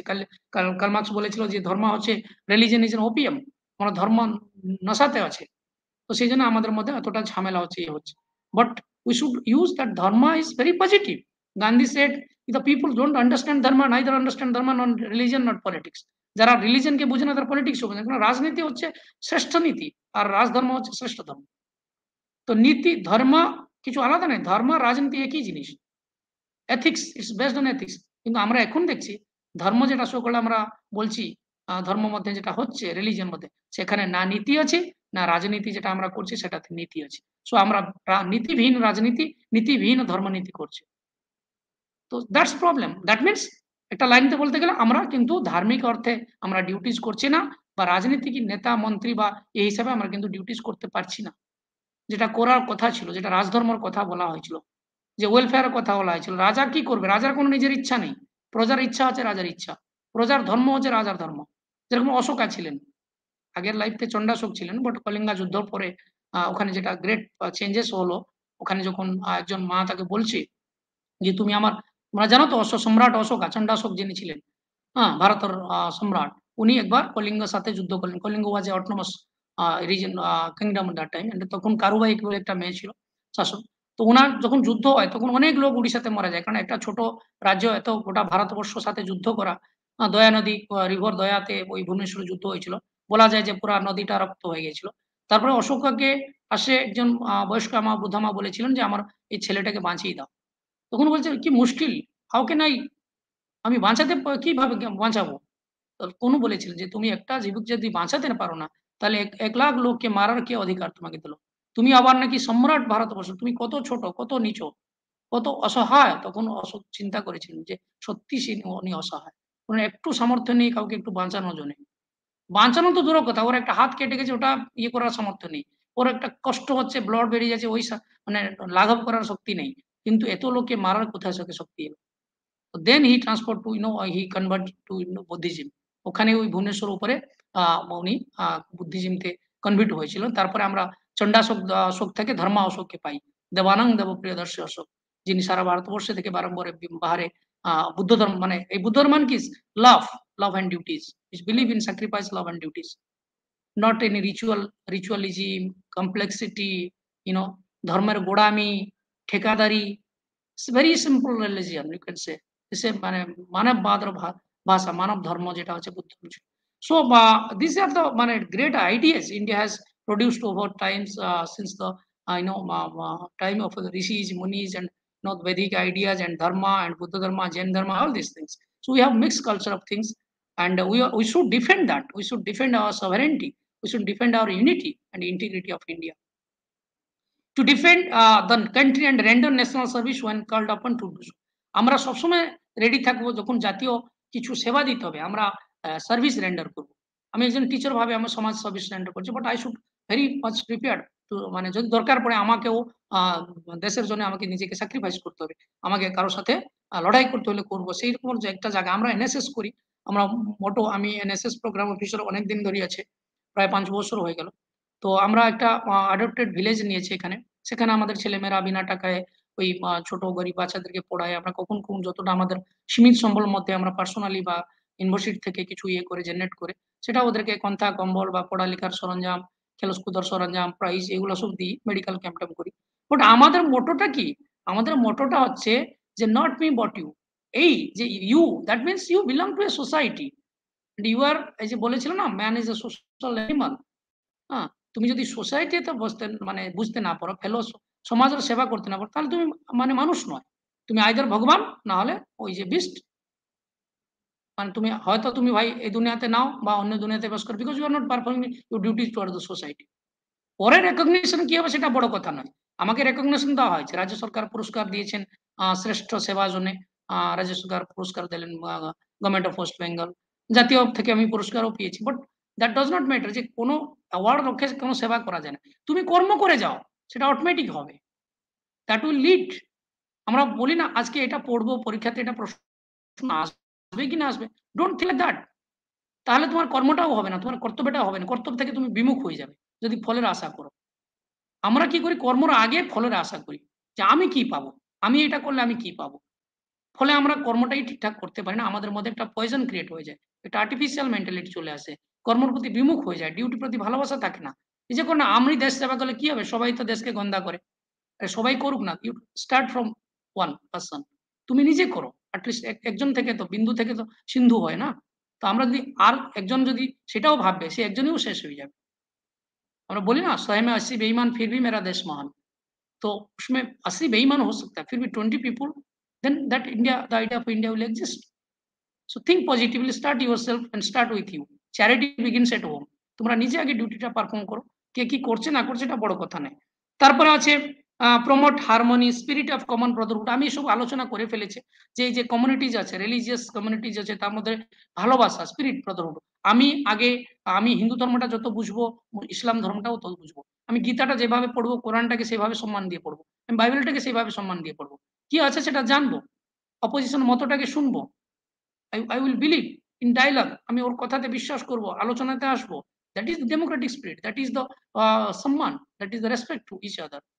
আমরা যেটা আমাদের এখন বলা হচ্ছে ইকুয়ালিটি নোশন আসছে, কিন্তু অ্যানসিয়েন্ট ইন্ডিয়াতে খুব বাজে জিনিস কিছু ছিল, জাতি প্রথা ছিল, অন্যান্য ছিল, বিভিন্ন প্রকার প্রথা সব ছিল, কিন্তু তার মধ্যেও একটা আইডিয়া ছিল থিওরিটিক্যাল, যেটা সেটা হচ্ছে এই যে আমরা বলি না যে একটা গীতাতে একটা ছবি আছে যে সবাইয়ের মধ্যে একটা দেখবে একটু কুকুর আছে, একটা গরু আছে, তার মধ্যে সবাইয়ের মধ্যে কৃষ্ণ দেখা, দ্যাট মিনস ইকুইনোমিটি, মানে যেটাকে বলা হচ্ছে সর্বধা, মানে সর্ব মধ্যে একটা বিদ্যমান, মানে সর্বকে সবাই ভাবে দেখা একরকম। প্রত্যেক জিনিসের মধ্যে তুমি এক জিনিস দেখবে, এক জিনিস কাকে দেখবে, মানে তোমার নিজের সেলফটাকে দেখবে। এই যে অয়ং নিজ পরবর্তী, তুমি ও আমার তার এইভাবে করলে, ক্যাটেগরিক্যালি হলে, তখন তুমি তোমার রাইটস কথা নিয়ে কনসার্ট হবে। ওটা তো ওর, এটা তো আমার, তাহলে আমার এটা পাওয়া উচিত। অয়ং নিজ পরবর্তী গণনা লঘু চেতার সময়, এটা হচ্ছে খুব ন্যারো মাইন্ডেড অফ থিঙ্কিং, এটা হিউম্যান বিং এর চিন্তাধারা নয়। তো তাহলে কি করতে হবে, হ্যাঁ, তোমাকে উদার হতে হবে, লিবারাল হতে হবে, চরিতানাং হতে হবে। তাহলে তুমি কিন্তু বসুদেব কুটুম্বকম বা you will mix yourself with the larger self. তখন তোমার কোনো দুঃখ থাকবে না, অন্যরা খুশি হলে সেটা তোমার খুশি মনে হবে, তোমার বন্ধু কোনো ভালো একটা চাকরি পেলে তোমার খুশি মনে হবে, কারণ তোমার বন্ধু, কারণ তোমার সেলফ সাথে তুমি তাকে দেখতে পারো। তোমার দেশের কেউ ভালো হলে তুমি খুশি হবে, তোমার গ্রামের কেউ ভালো হলে তুমি খুশি হবে, ইভেন তোমার শত্রু যদি কোনো কিছু ভালো করতে পারে সেটাতে তুমি খুশি হবে, কারণ তোমার তো কেউ শত্রু নেই, তোমার শত্রুর ভিতরে তুমি নিজেকে খুঁজে পাচ্ছ। এটাকে বলা হচ্ছে, এটাকে গীতাতে বলা হয়েছে যে মানে ব্রহ্মজ্ঞানী, মানে যেটাকে বলা হয় যে তার কোনো নিজের সেলফ নেই, সে তার মধ্যেই সবাইকে দেখছে এবং সর্ব। আমাদের ওটা বলা হয়েছে যে মদনামসি জগন্নাথ মদগুরু শ্রী জগৎগুরু মদাত্মা সর্বভূতাত্মা তস্মৈ শ্রী গুরুবে নমঃ। আমরা যে এই প্রেয়ারটা করি যে মদনামসি জগন্নাথ, আমার নাম হচ্ছে জগন্নাথ, মদগুরু শ্রী জগৎগুরু, আমার গুরু জগৎগুরু, মদ আত্মা সর্বভূত আত্মা, আমার মধ্যে যে আছে সে সবাইয়ের মধ্যে আছে। That means you are an inseparable form of others, তোমার মধ্যে সবাই আছে, ইউ ফিল দ্যাট। প্রাণী আছে, পশু আছে, পাখি আছে, এটাকে বলা যায় মানে একটা কাইন্ড হার্টেড পার্সন, একটা বিশ্ব মানববাদ ইয়ে যে সবাইকে নিজেকে ট্রান্সেন্ড করতে পারে, প্রাণীরাও, পশুরাও, পাখিরাও ফিলিংটাকে এ করতে পারে, অন্যের দুঃখটাকে এ করতে পারে।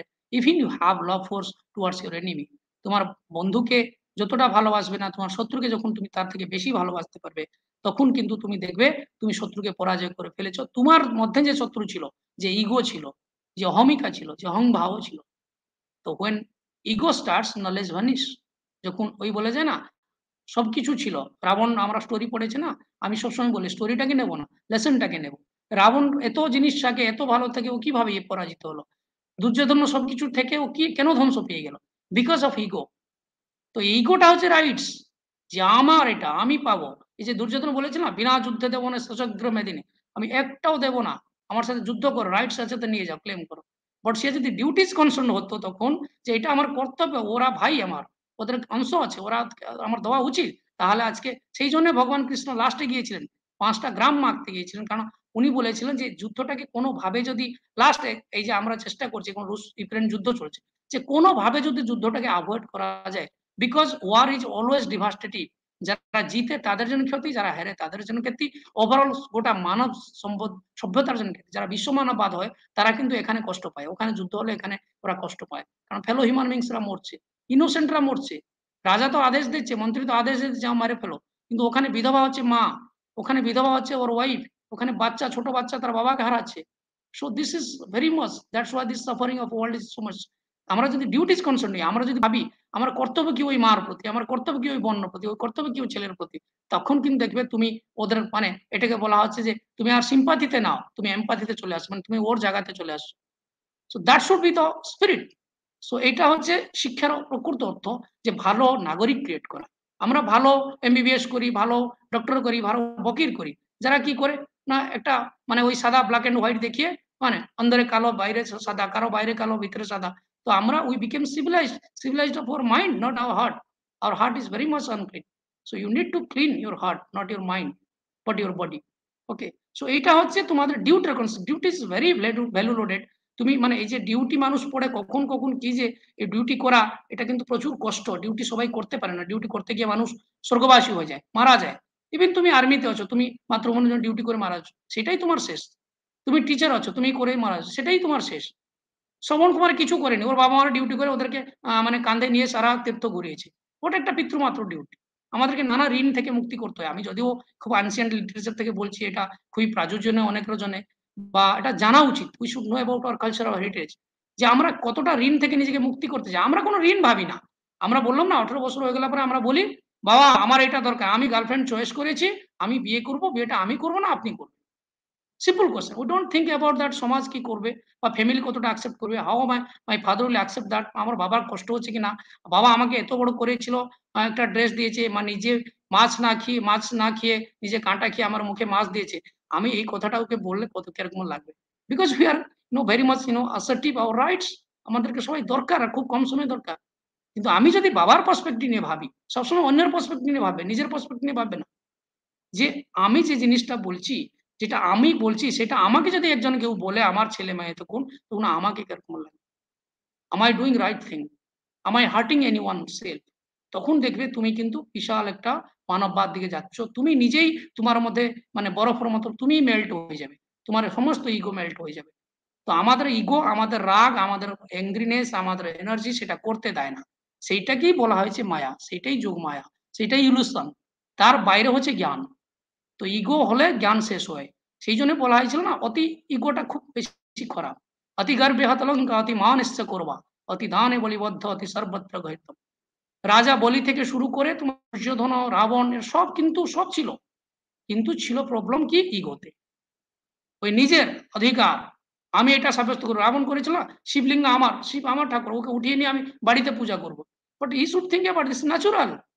যেটা ন্যাচুরাল সেটা সবাইয়ের অধিকার আছে, সেটাই কোনোদিন নিজের করবেন না। ওয়াটারটাকে কোনোদিন ভাববে না আমার এটা জল, হাওয়াটাকে কোনোদিন ভাববে না আমার অধিকার আছে এর উপরে। কিছু জিনিস হচ্ছে মানে গড গিফটেড, তাকে বলা যায় natural. And we all know about the natural rights of John Locke and other father of liberalism. But সেটা হচ্ছে মানে ঈশ্বরের দান।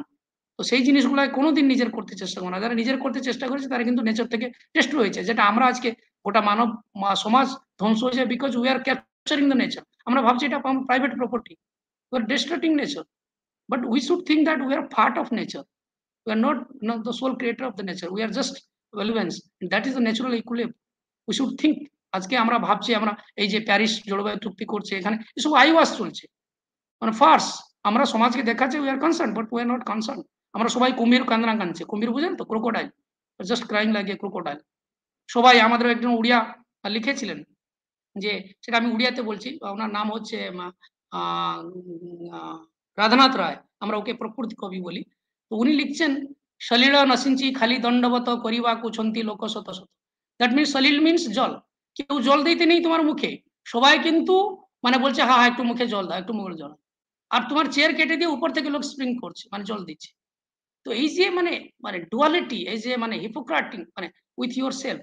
ওদের সাথে তুমি ইয়ে করতে পারো, কিন্তু নিজের চোখ তো দেখছে তুমি কি করছো। ইউর সেলফ উইল নট মানে forgive you.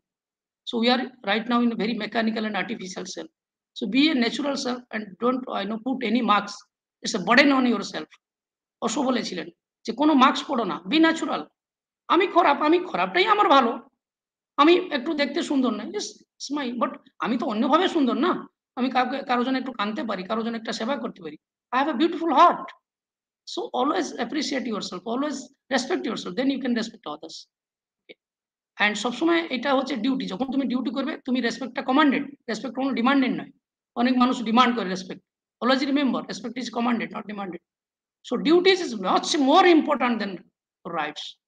Rights is nothing in comparison to duty. Duty is a very heavy loaded term, and performing duties is a major challenge. আর ডিউটি পারফর্ম করতে গিয়ে তোমাকে নানা সমস্যা, নানা রাস্তায় আসবে। লোক ধমকাবে, লোক ভয় করবে, তোমার জীবন নিয়ে নেবে, everything there is possibility, but you have to সত্যকে ডিফেন্ড করতে হবে। সত্যকে ট্রুথ, যেটা সক্রেটিস বিষ খেতে হলো, মহাত্মা গান্ধীকে গুলি খেতে এলো, সত্য, they are the follower of truth. সত্য তো ওই তো, সত্যটাকে কোনো কিছু ঢাকনা দেওয়া দরকার নেই, সত্য এমনি সুন্দর, তাকে মাটি ফুটিয়ে রাখলে মধ্যে সে আবার বেরিয়ে আসবে কাজ করে। আর মিথ্যাকে আবরণ দরকার। when you become artificial you need some sort of আবরণ, দ্যাট মিনস তোমাকে তো করতে হবে, টেকতে হবে। যারা সত্যের অনুসন্ধান করে তাদের কিছু নাই, তারা একদম আমাদের সেই উড়িয়া গানার মতো, আমার আগার দেখলে জানতো, আমার পিছনে দেখলে জানতো, তার means they are very clear. তো ডিউটি যে হচ্ছে সেটা you value and you preserve the good ideas, the rich heritage. সে আমরা আজকে তাজমহল কথা বলি বা কোণার্ক কথা বলি, whatever it be, it's a part of India's heritage, it's our heritage, it's my country's heritage, I should protect this. Don't think is Taj Mahal is Muslims, they have built, I will destroy it, and this Konark is built by Udiyas people. No, I am a Bengali, I will definitely destroy it. No, that kind of sectarian idea will lead towards a destruction of yourself. তুমি নিজের আত্মা তোমার প্রচুর কষ্ট পাবে, অন্যের সফলতা অন্যের দেখলে তোমার কষ্ট হবে, কারণ you are not celebrating this ideas. Even if your friend is getting an IS, celebrate it, is your friend. There is 1,000 reasons to be happy. If life give you one reason to cry, give life 1,000 reason to laugh. জীবন তোমাকে যদি কোনো কিছুটা কষ্ট দিয়েছে, তোমাদের হাজার, কারণ because you are performing your duties. আর যারা ডিউটিজ পারফর্ম করে তাদের কোনো দুঃখ থাকে না, কারণ তারা দুঃখের রাস্তাই নেই, তাদের কোনো ফরকই পড়ে না, তারা কর্তব্য করছে। তাদেরকে বলা যায় মহাজ্ঞানী, তারা কোনো বিচলিত হয় না, দে আর নট ভেরি। আজকে তার জন্মদিন বিশাল কিছু খুশি হয়ে গেল যে পৃথিবীতে এরকম বিরাট কিছু পরিবর্তন হয়ে গেছে, আর কালকে একজন মারা গেল, তার জন্য কান্দা কাটা করে আর কোমাতে চলে গেল। So this is not the right thing, because তারা জানে জন্মের আগে মৃত্যু আছে। জাত সহিত ধ্রুব মৃত্যু ধ্রুব জন্ম মৃত্যু সচ, যে জিনিস তৈরি হয়েছে তো নষ্ট হবে, তো তার জন্য এতটা ইয়ে হওয়া দরকার নেই। You just perform your duties, you are in the right track, that's enough. কি হচ্ছে না হচ্ছে সেটা অটোমেটিক লিড করবে, তুমি বিচলিত হওয়া দরকার নেই, তুমি কর্ম করে যাও, you perform your duties and your duties will lead you. মানুষ তোমাকে আজকে বুঝতে না পারে, সক্রেটিসকে আমরা তখন বুঝতে পারি, কিন্তু 100 বছর পরে আমরা বুঝছি সক্রেটিস যা বলেছিলেন ঠিক বলেছিলেন, সক্রেটিস যেটা বলেছিলেন ঠিক বলেছিলেন। আরেকটা হচ্ছে, একটা দুটো বলছি, সেটা হচ্ছে টু ডেভেলপ সাইন্টিফিক টেম্পর। অন্ধবিশ্বাসে যাবে না, যে জিনিস নিজে পরীক্ষা না করবে সেটা দেখবে। ইভিন চোখে দেখার জিনিস অনেকটা মিথ্যা হয়, you have to cross check it. শোনা কথাতে আজকাল তো হোয়াটসঅ্যাপ মিডিয়া, হোয়াটসঅ্যাপ ইউনিভার্সিটি চলছে, ফেসবুক চলছে, নানা প্রকার 50% ভায়োলেন্স হচ্ছে এই জন্য যে আমরা we living in a post truth world. Post truth কি বলছি আপনারা, এটা বলছি পোস্ট ট্রুথ মানে when your emotions, your feelings, your this blind beliefs dominating over your factuals, dominating over your facts and reasons.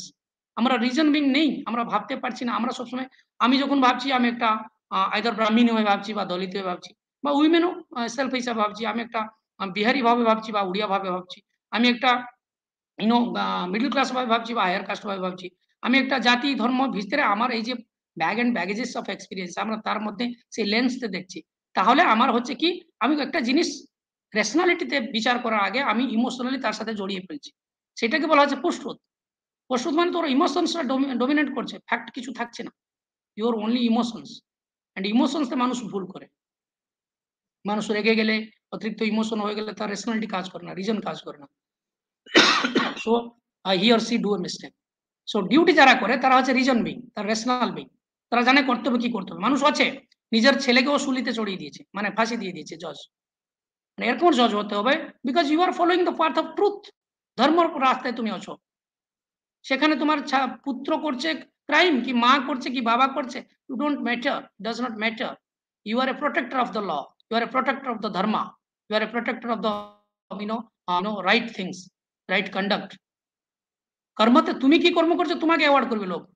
আমরা সবাই পুজো করি না, আমরা রামকে পূজা করি, দশরথকে কেউ কেউ পূজা করে না, কিন্তু দশরথ তো রামের বাবা ছিল, is the father of Ram, because Ram we worship, some community may not worship, but whatever you worship a particular person. Why you don't worship his relatives, his father, his mother? Because that person is important for you, that is ideal for you.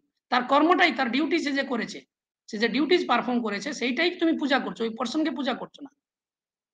So that is the spirit, that should be the spirit. একজন prime minister হোক, একজন রিক্সাওয়ালা হোক, রিক্সা পুলার হোক, সে যদি তার কর্মটা ঠিকঠাক করে, হ্যাঁ, কর্মর সাথে সাথে সে দেখবে গোটা প্রত্যেক যদি নিজের নিজের কর্ম করে, যেরকম আমরা ট্রাফিকতে এটা অটোমেটেড কন্ট্রোল ট্রাফিকের মতো হবে, যেটা গান্ধী বলেছিল যে আমার, গান্ধীও নৈরাজবাদ ছিল, কার্লমার্ক্সও ছিল, এরা দুজনেই আনার্কিস্ট ছিল, দুজনেই রাষ্ট্র চায়নি। কার্লমার্ক্স চায়নি এই জন্য, রাষ্ট্রটা হচ্ছে weapon in the hand of the অপার ডোমিনান্স, মানে তোমার যে মানে ক্যাপিটালিস্ট হাতে, তারা রাষ্ট্রটাকে ইউজ করে শোষণ করে, সেই জন্য রাষ্ট্রকে উনি ওয়াইদারিং অফ দ্য স্টেট কথা বলছেন, উঠেই ফেলার কথা। কিন্তু মার্কস ভিউটা গান্ধীতে কাছে, গান্ধী আলাদা অ্যানার্কিস্ট। গান্ধী বলছেন রাষ্ট্র হচ্ছে সোললেস মেশিন, এই যে ইন্ডিভিজুয়াল যে স্বতন্ত্রতা আছে, যে ফ্রিডম আছে, স্বরাজ কথা গান্ধী বলছেন, সে তার নিজের উপর রাজ করবে। কিরকম রাজ? It's the raj on your mind, on your soul, on your body. তো man of master of himself, যেটা সক্রেটিস বলেছিল, যে জ্ঞানী কাকে বলা যায়? He who is the man and master of himself, যার নিজের উপর সম্পূর্ণ কন্ট্রোল আছে, অটোনমি আছে, সে হচ্ছে মাস্টার। সে কোনো এক্সটার্নাল ফ্যাক্টরে কাজ করে না। ও ওইটাই ভাবে যেটা রেজন, মানে তার রেজন বলে, যার রেশনালিটি বলে, রেশনালিটি মাইন্ড, রেশনালিটি। তো তারা সিচুয়েশন যা হোক, আমরা বলি না পরিস্থিতি, পরিস্থিতি, কন্ট্রোল অফ আদার্স, আসলে আমরা কম্প্রোমাইজ করি সিচুয়েশন সাথে for our rights, asserting hour rights. আমরা অধিকারটাকে পাওয়ার জন্য, কিছু পাওয়ার জন্য, আমার ডিজায়ারটাকে ফুলফিল করার জন্য, we just compromise with the situation, with the person, with the but who don't compromise, they are the rational minds, they never compromise. They die for their idea, they die for their niti, they die for their right conduct, even they sacrifice. And কারণ তারা জানে মানুষ মানছে না, সেই আইডিয়াটা মানছে। তো সেই জন্য it's a very time, because duty is a very heavy loaded term. I again said, you put it, if even if you are as কোনো কাজ ছোট বড় নয়, যেটা গান্ধী বলেছিল, তুমি ছোট একজন স্টুডেন্ট, সেটাও মহান ডিউটি আছে। যেরকম আমাদের সবাইকে ড্রামা করতে পড়া আছে, আমরা বেস্ট পারফরমেন্স, বেস্ট অ্যাক্টর কাকে দিই? সবসময় কি হিরো বেস্ট অ্যাক্টর পায় না? সবসময় কি হিরোইন পায় না ভিলেন পায় না? ইভেন ইফ এটা সার্ভেন্ট রোল করলে, ও এটা ছোট চাকর রোলও বেস্ট অ্যাক্টর হতে পারে। You believe in your acting, not in the role you have given. সেটাই তো গান্ধী বলছেন, যে একটা ব্রেড লেবার সাথে একটা, মানে একটা বকিল, একটা রিক্সা বলার সে সমান হতে হবে, যেটা লিও টলস্টয়ের অন টু দ্য লাস্ট বইতে গান্ধী অনেক ইনফ্লুয়েন্স হয়েছেন, ইয়ে করেছেন, সেটা থেকে উনি বলছেন। তো you have to be very understanding, and you have to very broad sense, never inferior yourself whatever the situation. আমার বাবার টাকা নেই, কি হলো? বাবার টাকা নেই, কিন্তু সে বাবার টাকা নেই বলে আমি কি গরিব হয়ে থাকবো? না, বাবার ছিল না, বাট ইটস মাই, এটাকে নেগেটিভটাকে পজিটিভ নাও, it's a challenge for you. আর যতটা চ্যালেঞ্জ হয় ততটা মানুষ স্ট্রং হয়ে যায়, ঠিক আছে? সো যারা ডিউটি করে দে আর ভেরি স্ট্রং, এন্ড যারা রাইটস অ্যাসর্ট করে তারা হচ্ছে একটু সবমিশিভ, তারাই সবসময় রাইটসই ডিমান্ড করে, তারা স্পুন ফিডিং হতে চায়, তার নিজের পায়ে দাঁড়ায় না। তো আমরা চাই duty person, concern citizen of India, and not right concerned citizen. Of course right is, but right will follow the duties. So thank you so much. আমি আর এখানে আর কিছু বলতে চাই না, অনেকটা বলেছি, ক্লাসও আছে। Thank you very much, sir. Thank you very much for the wonderful speech you have just delivered. We are really thankful to you because these words, concepts are actually important for the students who are listening to us. Yes, it is true that not only asking for right is not enough. We should be conscious about our duties, and for performing duty will automatically lead to our getting rights. I think sir has answered all the questions. 2-3 questions have raised, and sir has already answered those in his speech. So thank you, sir, on the behalf of the Department of Political Science, Ramnagar College. Hope you will again come to us if we arrange something. Thank you very much. Now we will move towards the next speaker. With your kind thank you, consent. madam. Just I'm leaving. Before that, I just say I'm sorry that I take much time. It's always happen with me. আমি একটু কিছু বলতে গেলে তখন আমার সময় জানা থাকে না, যেটা খুব বাধা হয়। তো আমি sorry, I just take your time. ঠিক আছে, পরে কখনো আপনাদের সাথে দেখা হবে। এটা একটু ফিজিক্যালি হলে ভালো হতো। যাই সবসময় আমি ফেস টু ফেস কন্টাক্ট করতে সুবিধা হয় আমার। ঠিক আছে, ভার্চুয়াল থেকে ওই আর্টিফিশিয়াল হয়ে যায় জিনিসটা, ঠিক না? Yes, sir. Anyway, thank you for inviting. Have a good thank you, sir, for your response. Thank you. Thank you.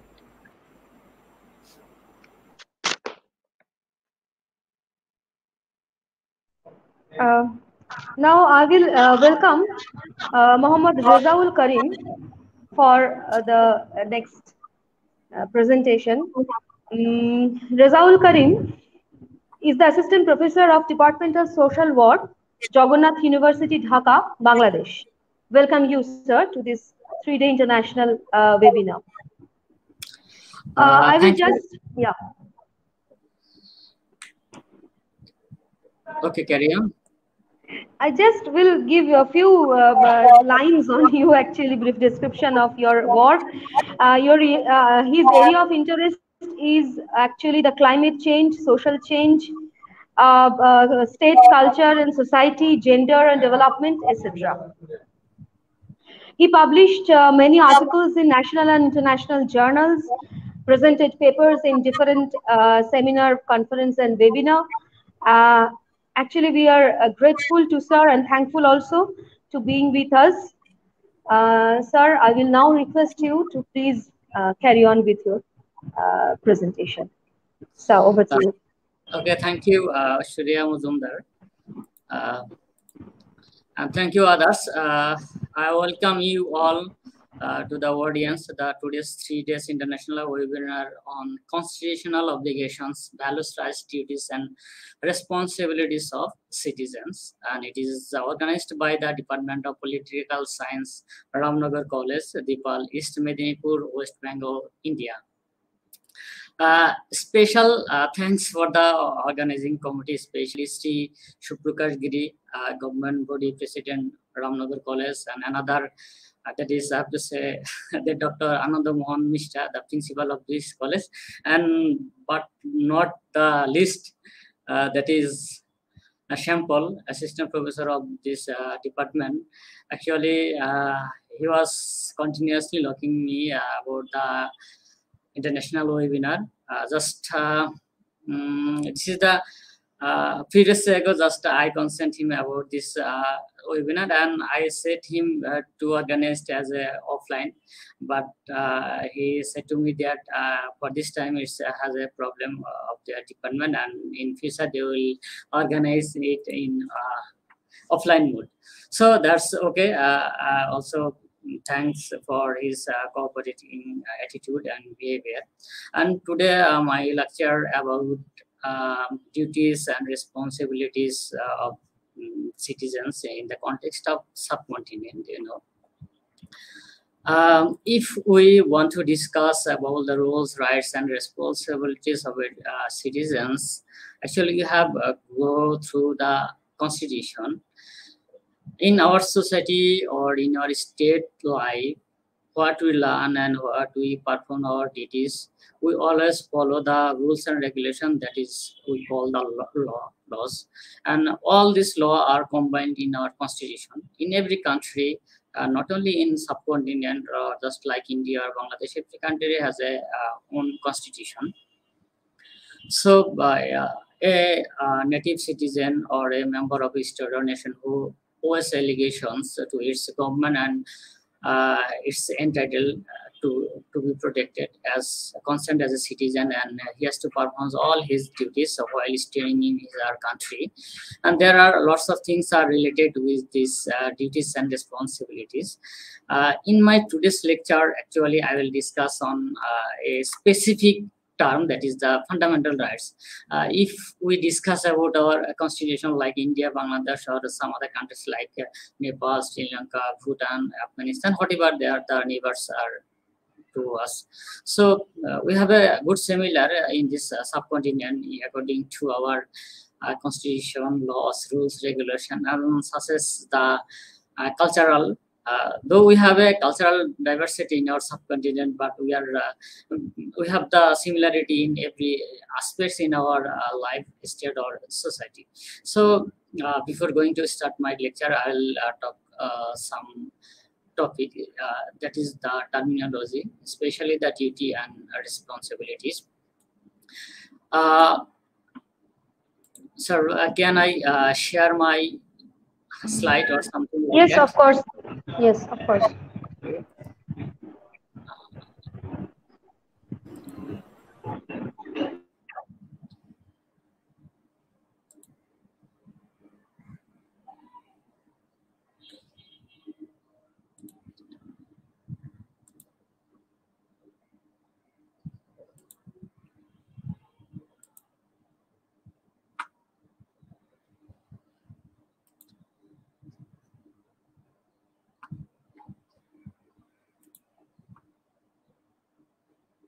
Actually, maybe I'm facing some problem. Just a minute. Slide. Computer. Profile.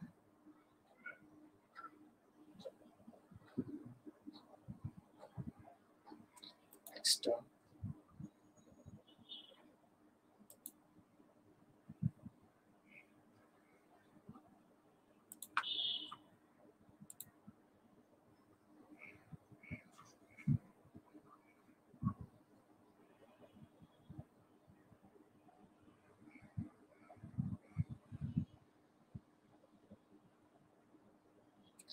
I think I am on the screen and you're watching some contents. That is the fundamental rights of India. You're watching. Yes, sir. Actually, there are. I have already said about the similarities of our constitution, and these are the basic fundamental rights of Indian constitution, and we have the similarities in Bangladesh.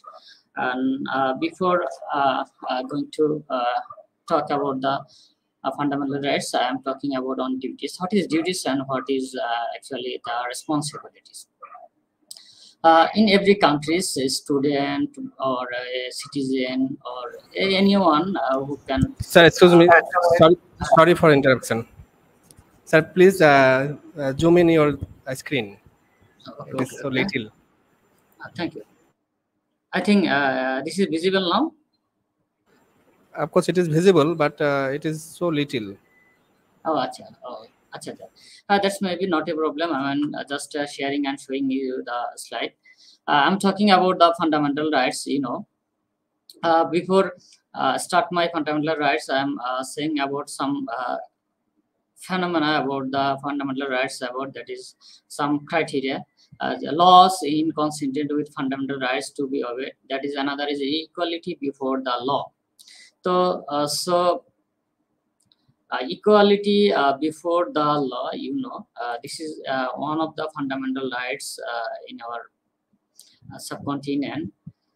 Actually, are we getting equality before law?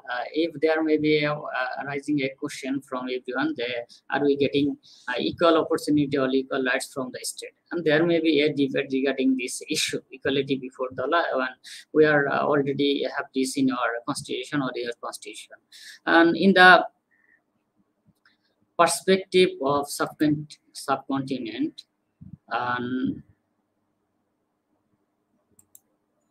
in the perspective of our subcontinent, if we discuss about this law, we have different kinds of confusion regarding this equality before law, because we are not getting every equal rights in every citizen's need. Because you're living in India, I'm living in Bangladesh, and another is living in Sri Lanka, and we have the same culture and same diversity, but we are not getting everything equality because we live in a democratic country. There have lots of voice, there are lots of opponents in every state, and there also have been a political country, and they are formulating and implementing different kinds of rules and regulation. If we look into our reality, we can see that there are the different kinds of people or different groups of people. They are exploiting, they are depriving because of their basic rights. They are not getting equal rights because India or Bangladesh or whatever in Nepal or Sri Lanka, still we are not in a mood of welfare state. We are on the process of getting a welfare state. But how far we go or how will we go to acquire a welfare state, I don't know. Whenever you live in a welfare state, you have to provide every facilities to your citizen. But the reality is that in the subcontinent, the political parties and the bureaucratic system and other system, they are enjoying these rights, or they are misusing these powers to sustain their political term. That they are not very much concerned about the general people. General people are struggling, they are suffering, they are suffered by the political leader, they are suffered by the different kind of disasters. But we are not thinking about formulating a good policy to ensure their welfares. So I think there is a doubt about the equality before law. I think the clause of the article is not same for all. That is my personal opinion. Another is a discrimination on grounds of religion, etc. You know, religion plays a vital role in Indian subcontinent. You know. there is always a debate in Bangladesh, in India, and in Sri Lanka, and we are very much categories in kind of Hindu, Muslims, Christian, and others.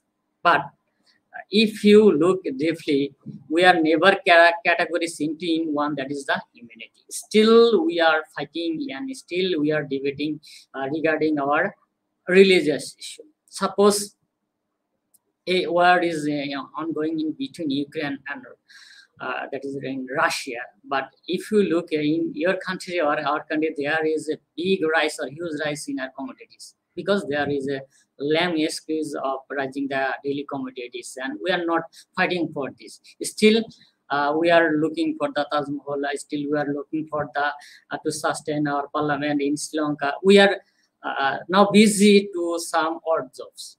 But what was the duties and responsibilities from the state or from the constitution? There is, the constitution is written here, discrimination on grounds of religions and etc. But we are creating discrimination. We are trying to deprive the others religion. We are trying to deprive the others people. And this is not should be a correct one. We know. If you look your different kind of caste, especially in India, you have lots of caste, and one is not respecting the others. They are thinking of their superiority, or someone thinking or neglecting their inferiority. We are thinking like in this way. Is it really?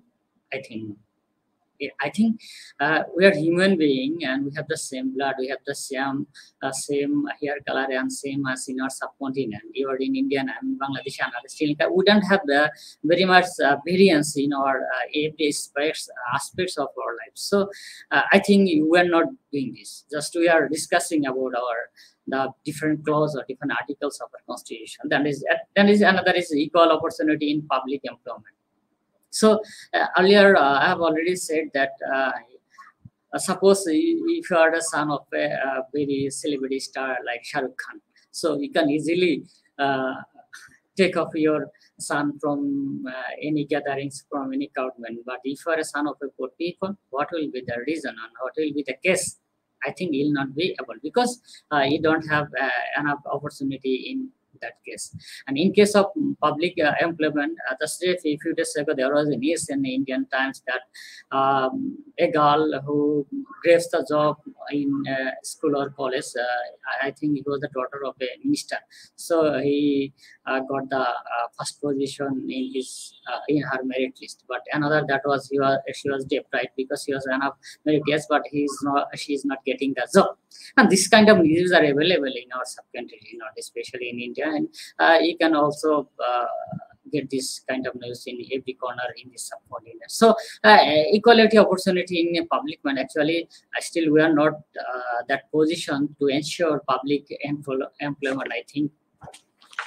So we are heading towards next article or clause about the fundamental rights in our constitution, that is the prohibition of foreign titles, etc. Yes, prohibition of foreign titles in different reason or different purposes. We sometimes accept foreign titles in our country, and it is though it's a personal issue or personal case, but the state has a strict obligation to acquire such kind of title, I think. Because you should have some obligation, you should have some patriotism to your country, you have to love your country. And whenever you go on, whatever you think, the last home is your country. So if you think in this way, I think you will not able to get this type of title from any foreigners. That is another, I am talking about the right to protection of law. We always say law is equal for everybody. But in reality, on a real sense, actually we are not getting the same protection from every places.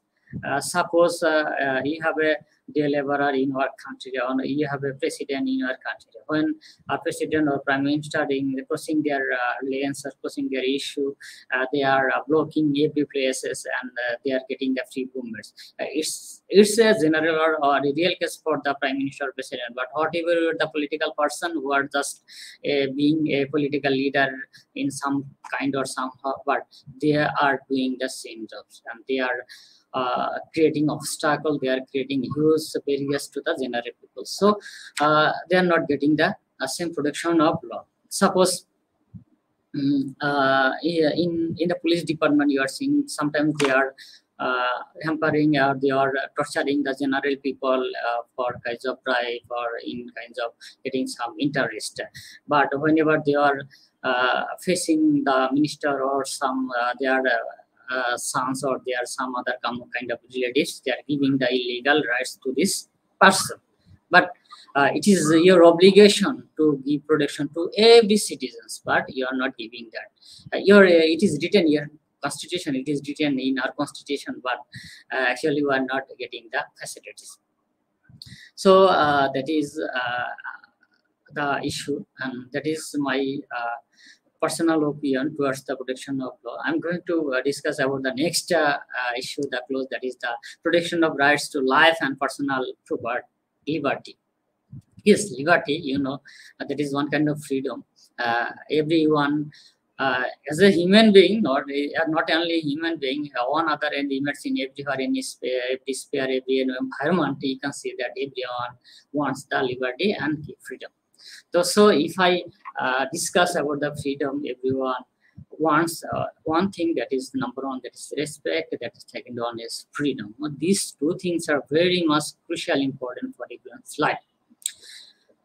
If we move around our country, around our society, we are facing different kinds of trouble, different kind of also. Why? Because the political party, the government party, or others law and implementing agencies, they are always trying to control the people. You are not able to express your freedom. You cannot criticize your political parties. You cannot criticize your bad practice. So if you criticize, they will try to force you, they will stop you, they will try to harm you, and you can enjoy or see some kind of such type of things in everywhere. So actually you are not getting your freedom. With the freedom, a man cannot live, or a man cannot prosper in life, even though, because freedom is very much important. Today we have different kind of platforms to express our opinions, our views, and we are giving posts in our Facebook, our Twitter, Instagram, and expressing our freedom. But still, in subcontinent, people are always they think there is a threat of posting such kind of things which may go against the state or against the different kind of issues, you know. So I think if you consider purely, or if you consider in a real state or real sense, that we are not getting, or we are not enjoying our freedom properly.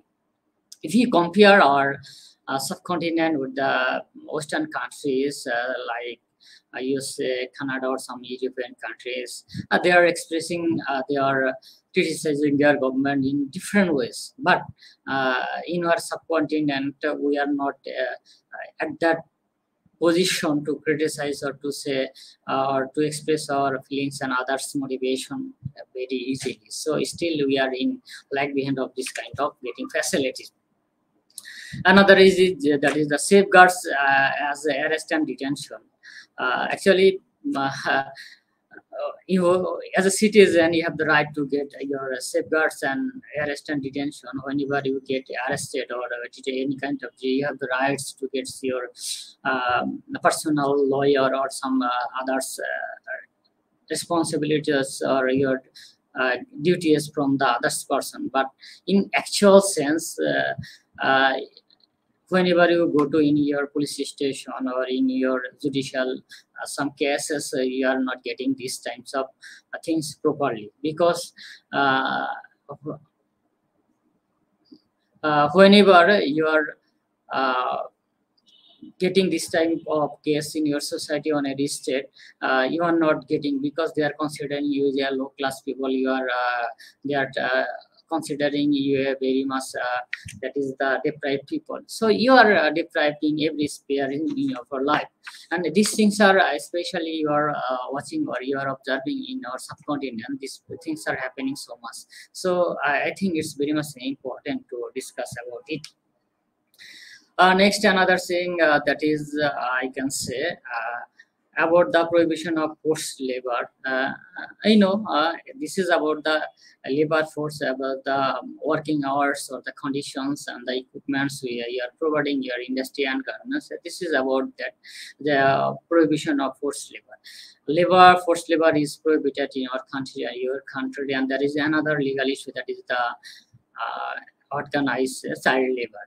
So we are forcing, or we are pressing our child laborers to do work in different issues. We are not giving the enough, that is the minimum wage or a minimum salary, and we are taking so much time from them, and they have to perform their extra duty, but we are not paying enough.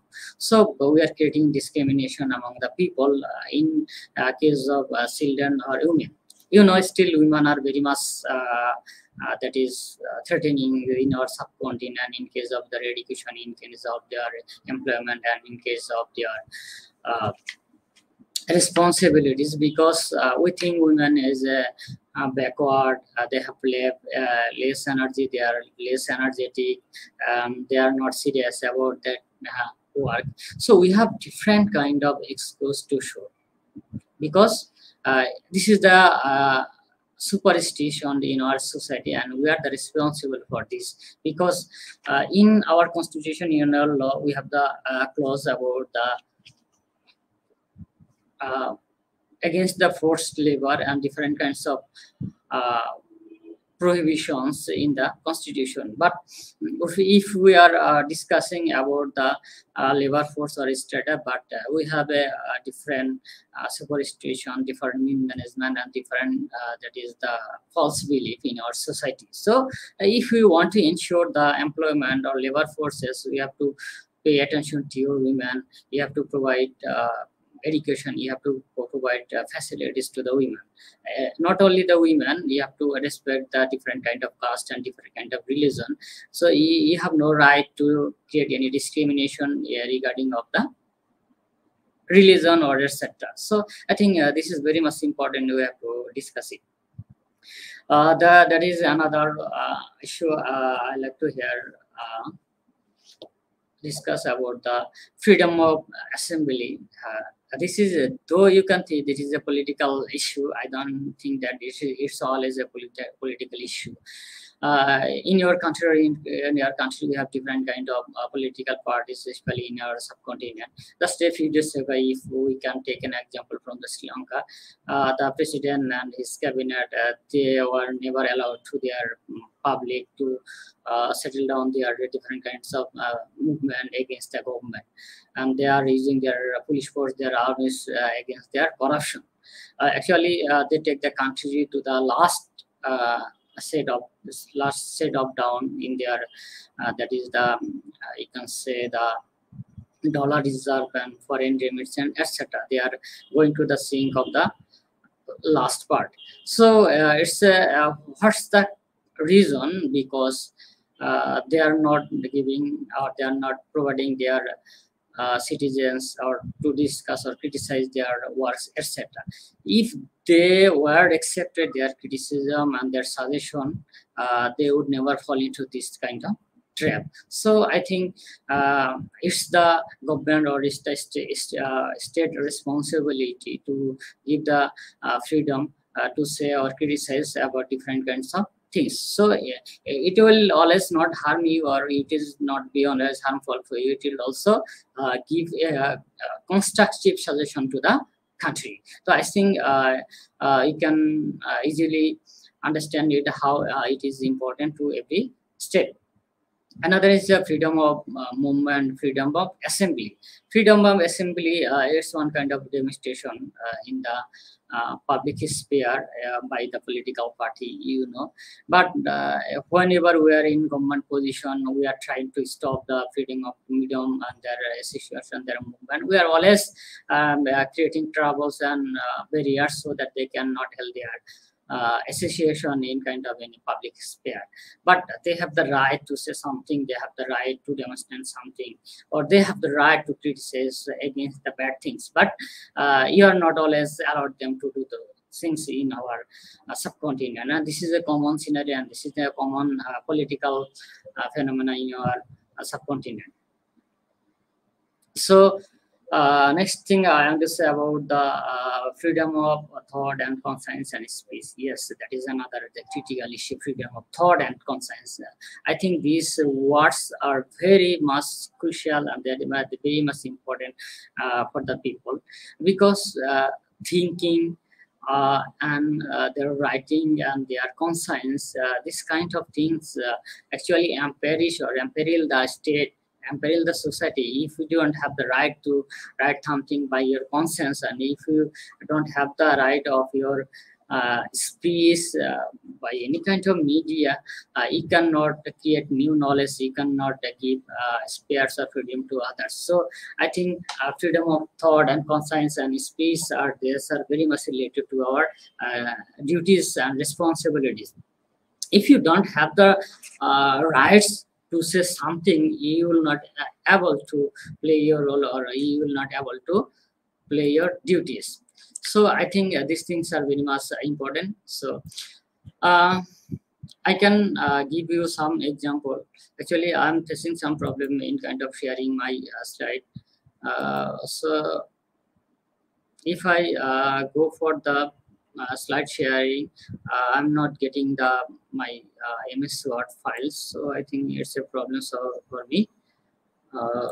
Just let me try one thing for the last time. What can share?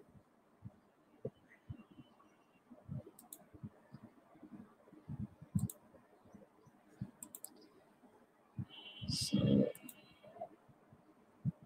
and, I think this time I'm able.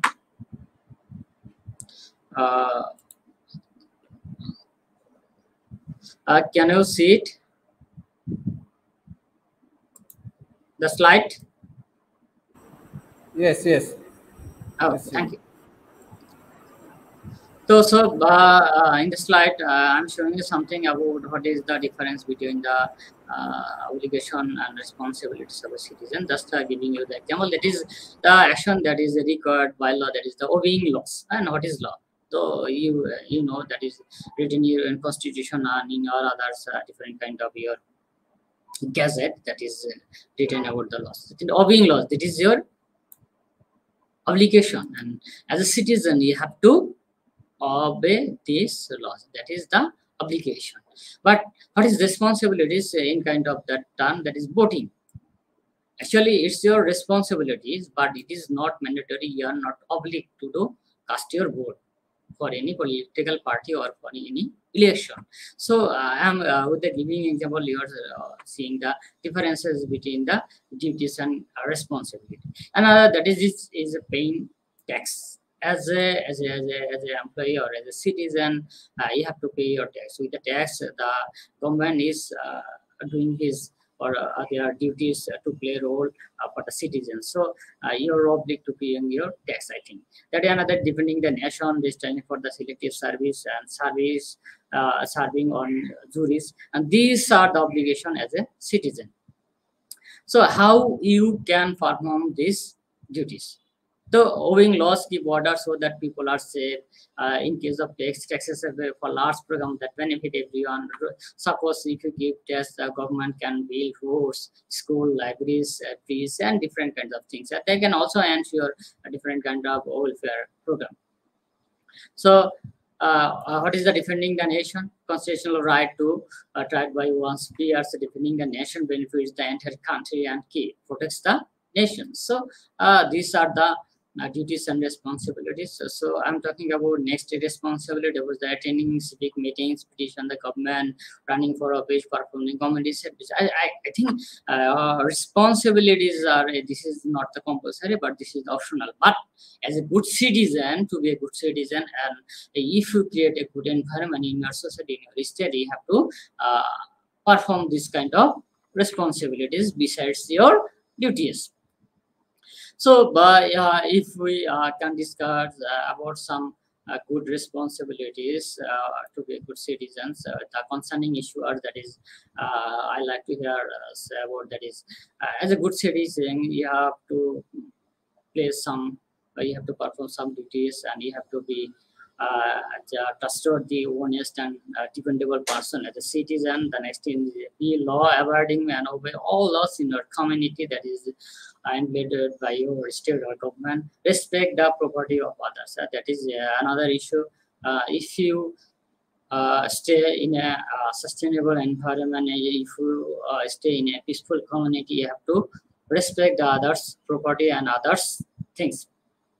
Another issue that is the participation in social activities and volunteer. This is very much important. In case of your social movement and in case of our social action, you have to participate in different kinds of programs and voluntary activities. This will make you very much socialization, and you have active relation, and the first bond is with your neighbors. So I think this is important.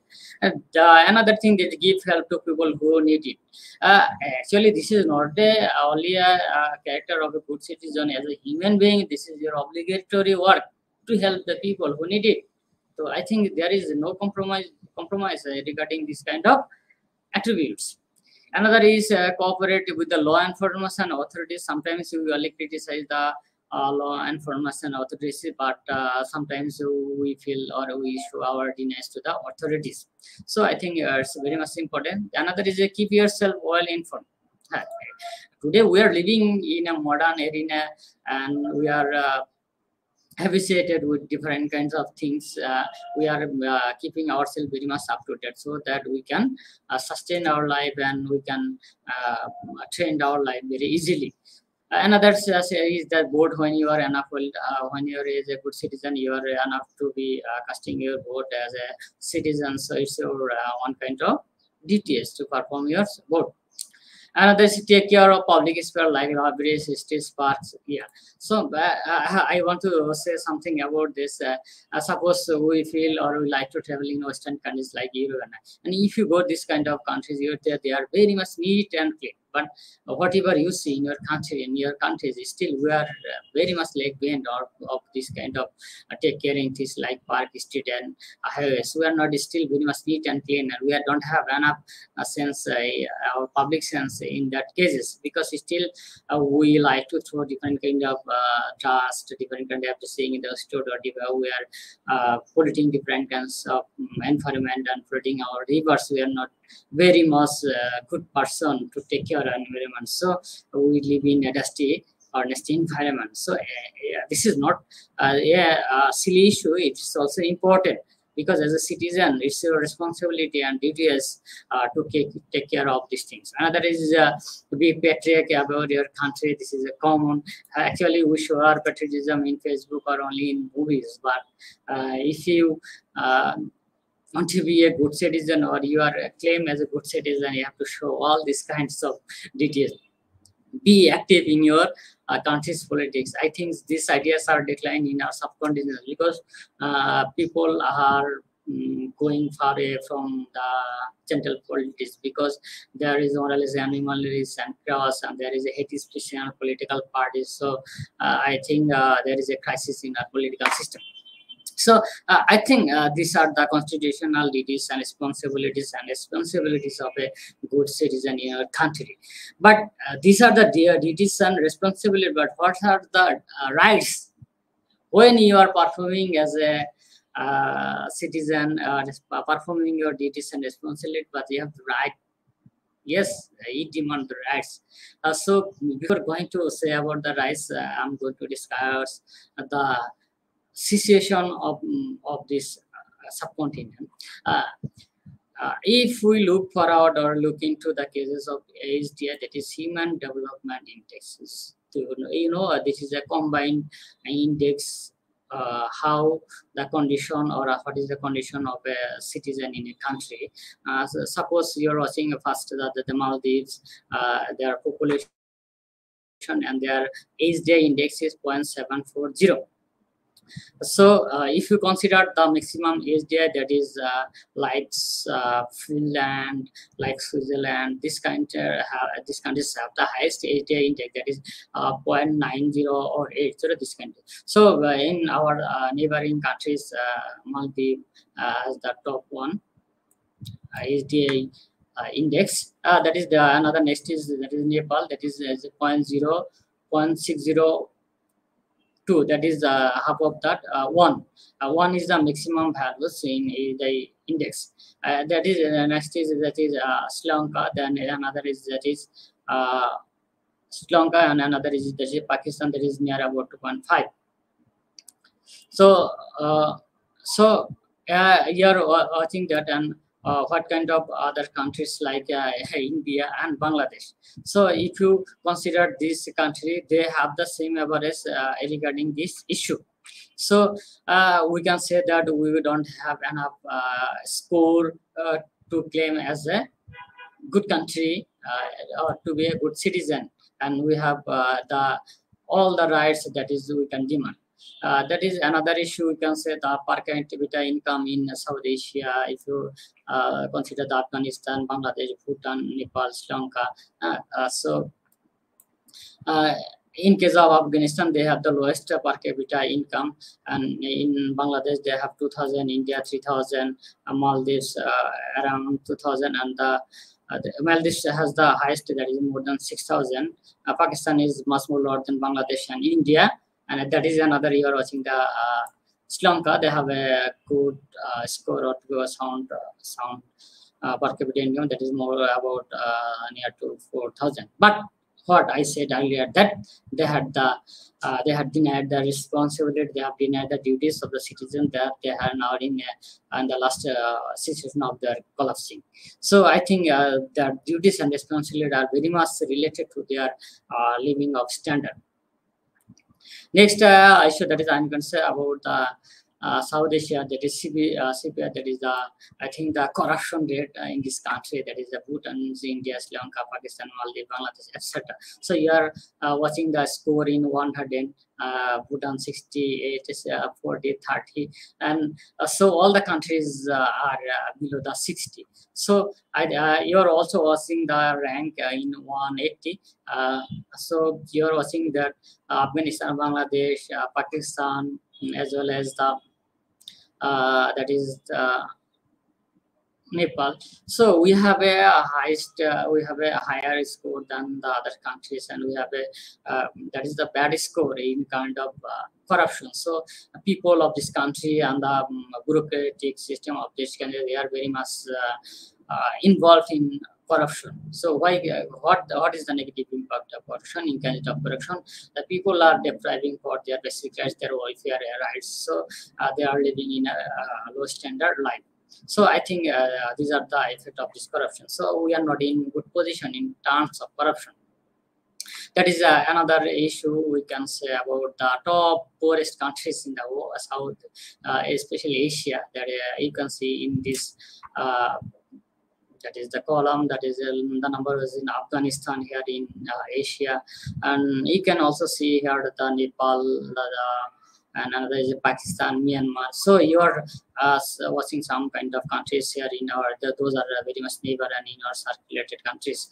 So we can also discuss about that most of the portion or most of the people in this subcontinent, they have a huge portion of people who are living under the poverty line. So these are the maps you are watching there. This is the USA, Canada, like that. This is the Latin American countries, and here is the South Africa, and here is the Russia and the Europe and other countries, and here the Australia. So you are watching the map. There is there's a colorful geographical map here showing the different kinds of countries who are in the where most of the people are living in the poverty line. And you can see the India, you can see the Bangladesh, or you can see the Myanmar, you can see the Pakistan. So the related countries are here. They are living under most of the people are living at the poverty line. So we have lots of issues to be discussed here about the rights and duties, and at the same time about the responsibilities. We are only performing our constitutional duties and responsibility, but we are not get rights, so it will not be sustainable. If we want to take the rights and the responsibilities and duties from the people, or if a state wants it from its citizen, they have to provide it the rights. Without rights, it will not be fruitful. So we can easily compare our responsibilities with the different factors of the economic issues. So all these are related, because you have to live in the society and you have to take, or you have to buy different kinds of things. So whenever you are going to market, or you are going to your bazaar to take your meal or to lead your daily lives, you at that time when you spend your own money, you have to forget the constitution. You normally forget the constitution, because the state where the state is not responsible for providing you everything or your support, you will not normally obey this kind of obligations. So I am going to share my next slide. Actually, I'm at the end of my speech. That is, I do say something about the last part of my speech. That is the diversity is a version of constitution. You know, constitution is not very easy. People actually fear to read it, and they fear to understand it. In our subcontinent, actually, we don't touch the constitution as our religious books like Quran or Bible or etc. We think that these are very hard and these are very hard to understand, and we don't touch it. But it's also the state's responsibility to take easy version of constitution, so that the general people, the mass people, take the constitution as an easy way, and they can read the constitution and they can understand the constitution very easy way. So I think this is very much important for us. Last issue, that is I always love, that is the diversity. You know, India, Bangladesh, and the subcontinent has a huge diversity. We have huge diversity of culture and caste, that is songs, even actually in movie, you know, the Indian movies is very much popular, and they have the very romantic song and the literature. So I think we have a very diversity, but you should have that space to hold the diversity. A country is like a mother, and she has or she may have many children, boys, girls, and etc. So it's your responsibility as a state to love all your children. So you cannot create discrimination in kind of your protection law, in kind of protection or your religion, on the ground of religion or discrimination or caste. If you hold off your diversity very affectionately, very passionately, the citizens of this country will be a good citizen. If you nursing your citizen, they will provide or give you the feedback very easier. So if you take care of these things, I think you will get a welfare state. And if you want to ensure, or if you want to get a welfare state from your side, so I think it will be very much convenient to ensure your welfare. Without ensuring welfare state, you cannot create a good citizen. You cannot get good feedback from a citizen. So you should take care of your older, you should take care of your young, you should take care of different kinds of religious person, and you should also take care of your different caste. And without nursing all of these categories, you will not ensure your welfare state, you will not ensure your responsibility and duties. You only ask them and incur them only for duties and responsibilities, but you are not giving enough facilities, and you are not providing enough facilities to your citizen. They will not obey you, they'll not show their obligation to the country, and they will be misguided. I think these issues are very much important. That is, I always to say. So I think diversity is wealth and diversity is beauty. I think I have already taken enough time. So thank you all, and I'm going to end my speech here. Thank you. Thank you, sir. Thank you for your informative lecture on the topic of our constitutional rights and duties on the context of subcontinent. You have present very wonderful presentation by your slides, and I think the listeners and audience also improve their knowledge by your lecture. So thank you very much, and also thanks for your response and join with us. Now we are going to the next session for the paper presentation session. There are 6 paper presenters in this session. So I would like to request you to chair the session for the next few minutes. Thank you. Thank you, sir. It's a great pleasure, honor to me to conduct this session as a session chair. So I am taking the responsibility, and thank you very much. And I am asking all the participants who are presented here and to present their paper. I think we have the list here one by one. So the first one is, sorry, can you name the mention? The first one is. I think he is not in this platform now. I think the first one is sorry. I think he is not in the platform now. You call the next participant. The next one is Prashanto. I think Prashanto Rakshit, assistant professor. Are you here? Yes. Can you hear me? Yes, I am here. Okay. So, sir, you can start your delivery. Okay. Am I audible and visible, sir? Yes, sir. You are audible to me. Okay. Thank you, sir. Today, my topic of presentation is role of literature in shaping constitutional duties and responsibilities of citizens.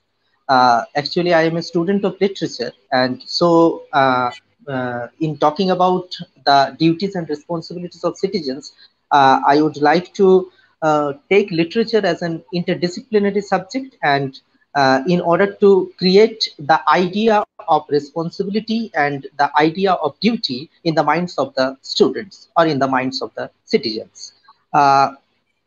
All the resource persons have already talked about fundamental rights and as well as the fundamental duties. They have talked about them very in details. So I'm not going to talk about the fundamental duties and rights in detail. Rather, I'm going to show how literature as an interdisciplinary subject can imbibe in the minds of the young readers the sense of duty, responsibility.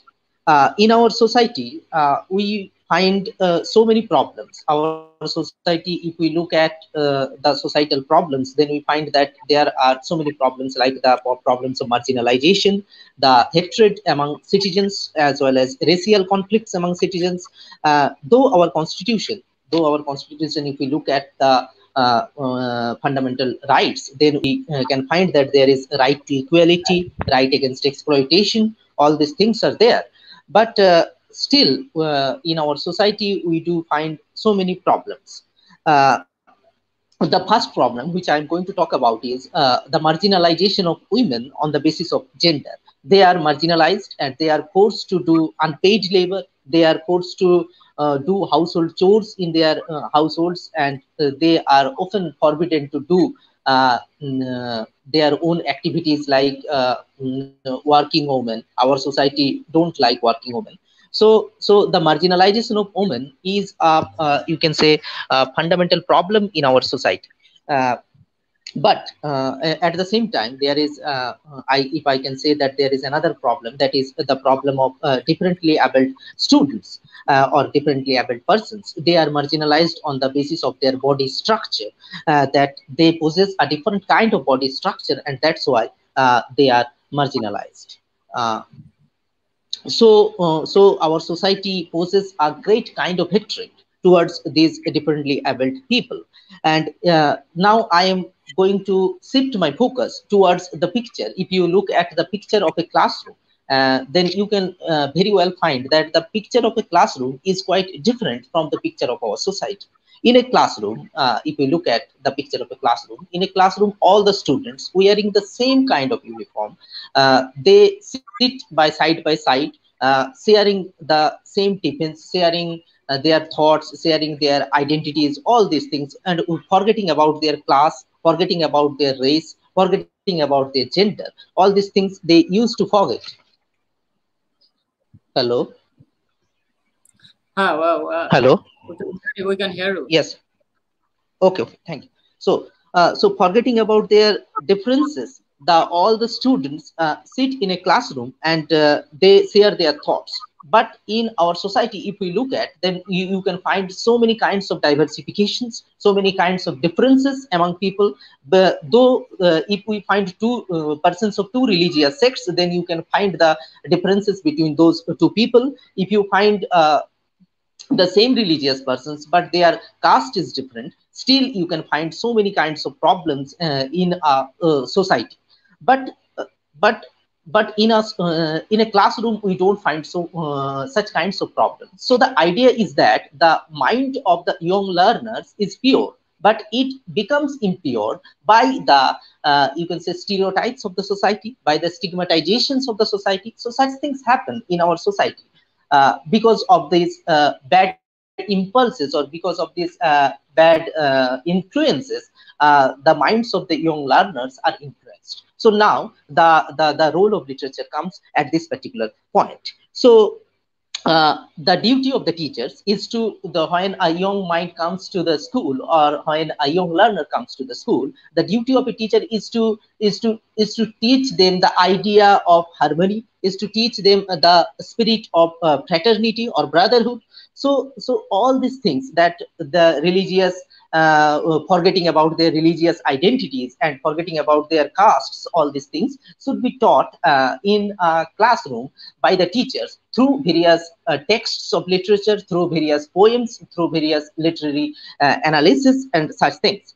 So this is a kind of text. But there is another kind of problem, if I talk about here, and I should mention the problem also. In literature, oftentimes we do find problems like you can say negative representations of women. Also we do find. So that's why there is the feminist scholars, feminist researchers, they are talking about violently about these malpractices of these texts. As well as there are certain literary texts where we do find a negative representation of differently abled people. They are stigmatized, like as if it is a past misdeeds. It is a result of their past misdeeds, or you can say it is a sin which they have committed in their earlier life, like this.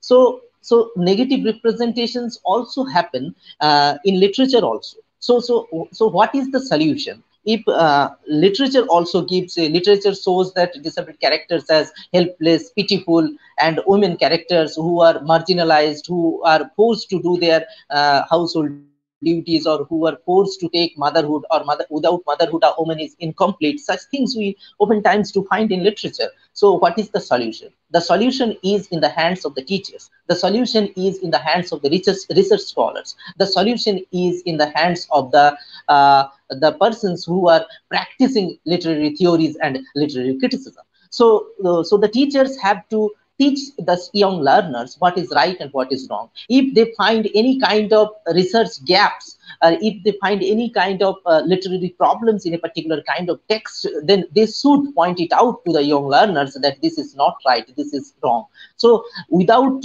implementing the idea of fundamental duties, by teaching literature, teaching literature, a teacher or a lecturer can imbibe these ideas in the minds of the young readers. Because what is right, or what is duty to one person may be the right to another person. So Dr. Prashanto, can I interfere? Yes, please. Actually, we are running with the limitation of our maintaining time. So I think Okay. already have passed 5 minutes and you have another 1 minute because we have another participant here. Okay. I request you to conclude within 1 minute. Thank you. Okay, just give me 30 seconds. Okay. Thank you. Okay. So my point is, what is duty for one person is another person's right. So if you perform your duty, then another person's right will also be preserved.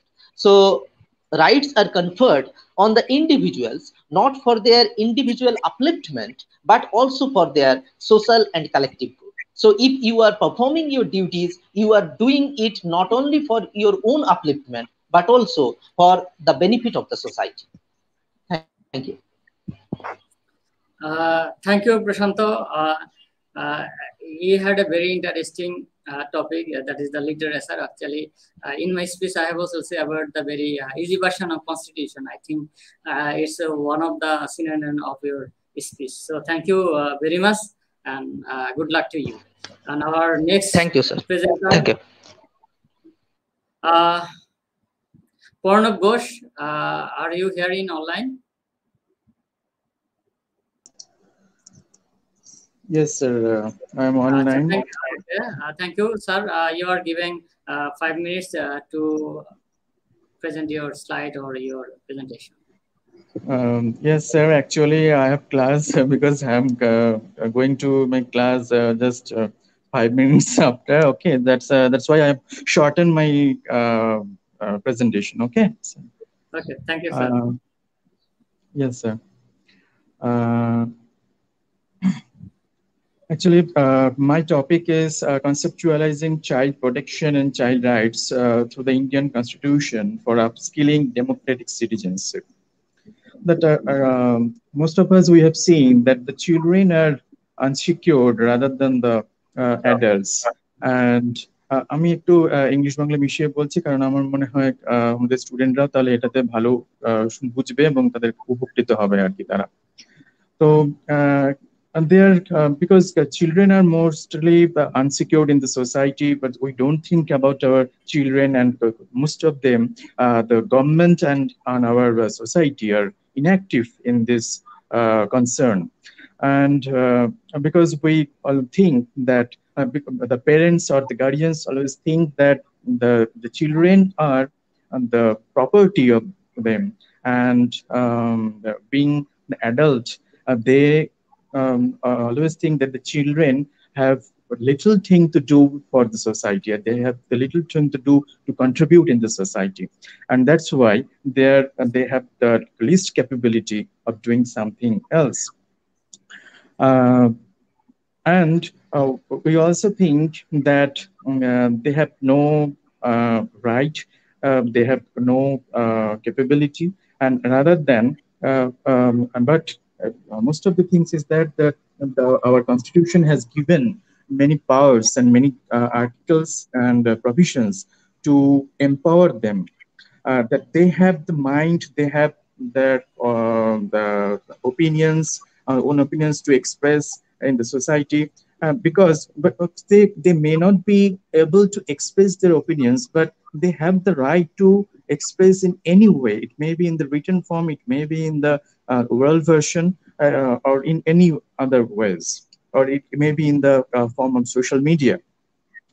So I think we have to think, we have to broaden our thinking, we have to consider them as a part of our resources. So I am just discussing the few points about our Indian Constitution have given some provisions for the betterment of our children. That Article 14, as already we know, that it has given the right to equality, and since that it has given the right to equality, and all people are equal in the eyes of law and laws. And Article 15 also given the provision about there should be no discriminatory behavior among the citizens, and uh, there shouldn't be any condition that our women and children should be restricted from or going anywhere or for any kind of activities that they want to do. And Article 21 has also given the provision for the liberty. And as you have already said, that the liberty is the most important thing in our life. And this article has given that power to its citizens, that we have the liberty and liberty to our life, and that should not be deprived from it. And Article 21A has given that the children of the 16 to 14 years, they have given the power or the right to education, free, and it should be free and compulsory education for all. And Article 23 has also restricted the child trafficking, begging, and we cannot force anyone that people if he or she doesn't want to do that kind of work, and if it is done, that the law enforcement is there to take action against them. And Article 24 that the people or that the children who are below 14, they should not engage in the factories or in mining sections or any other activities that are related to dangers. And there are some also directive principles in the Indian Constitution to protect children. I'm just shorting it out. That Article 15, it's about the special provision for the children and women.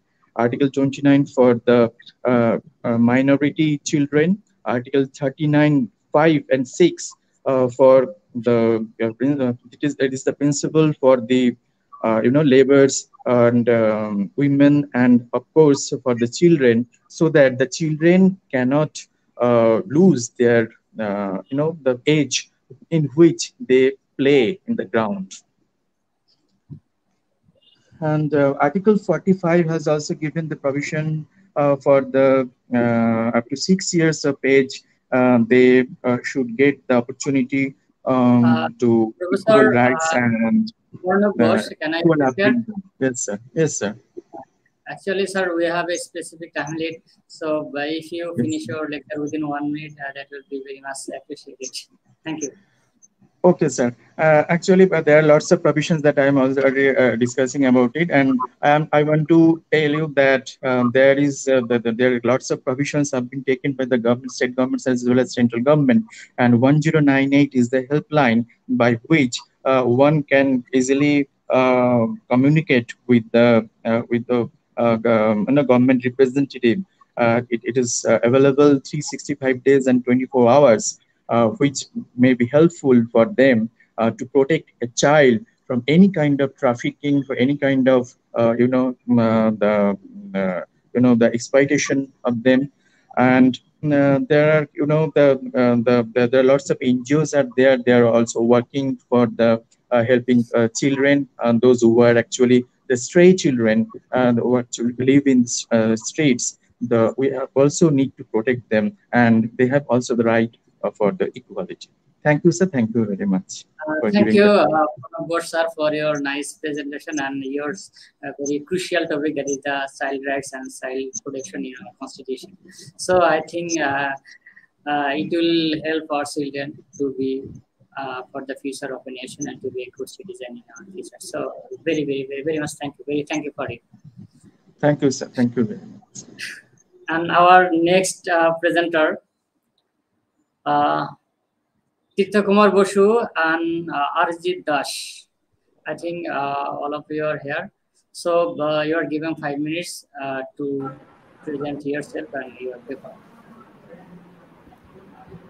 Thank you, sir. Can I share my slides? Yeah, sure.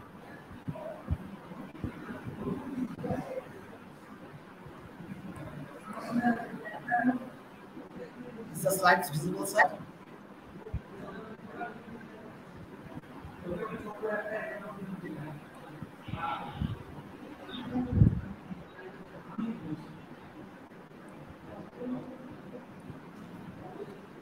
Still, your slide is not visible.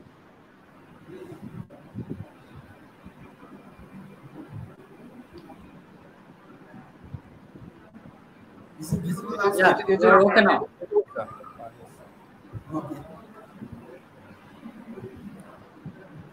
Okay. Good afternoon, everyone. My name is Tirthankar Basu, and my presentation is on understanding the challenges and their probable solutions associated with the sustainable urban governance in Raiganj urban agglomeration in post-independent period. This paper mainly deals with the basic rights that got obstructed due to different management policies and the basic duties that every citizen must perform to initiate the sustainable governance in a secondary city like Raiganj city. So let's start. In the introduction, you can see most of the studies in India as well as the entire world are mainly performed over the large cities, that is Mumbai in India, Delhi in India, or Bangladesh. In case of Bangladesh, that is Dhaka. In case of Sri Lanka, that is Colombo. Very few cases are there, though very few cases are there that primarily tied to understand the basic problems in the secondary cities in the countries. So to address this, we try to investigate the basic problems and the basic rights in case of a secondary city, and for this we choose Raiganj urban agglomeration or Raiganj city as our study area. This is our study area.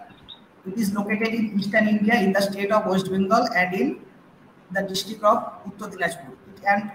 It is the main urban center in Uttar Dinajpur district, and it is located almost in the central part of West Bengal.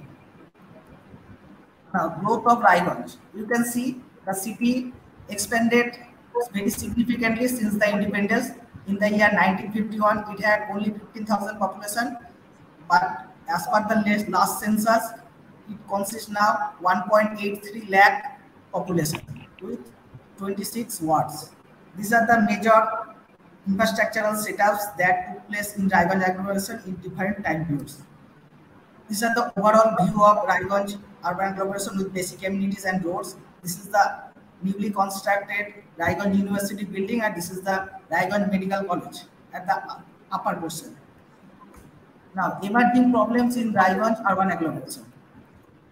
You can see that the Raiganj urban area in Raiganj agglomeration mainly expanded through degrading the natural environments. That is the natural vegetation, which is very important for the citizen. So uncontrolled and unregulated growth. Sir, sorry for interruption. Please change your slide.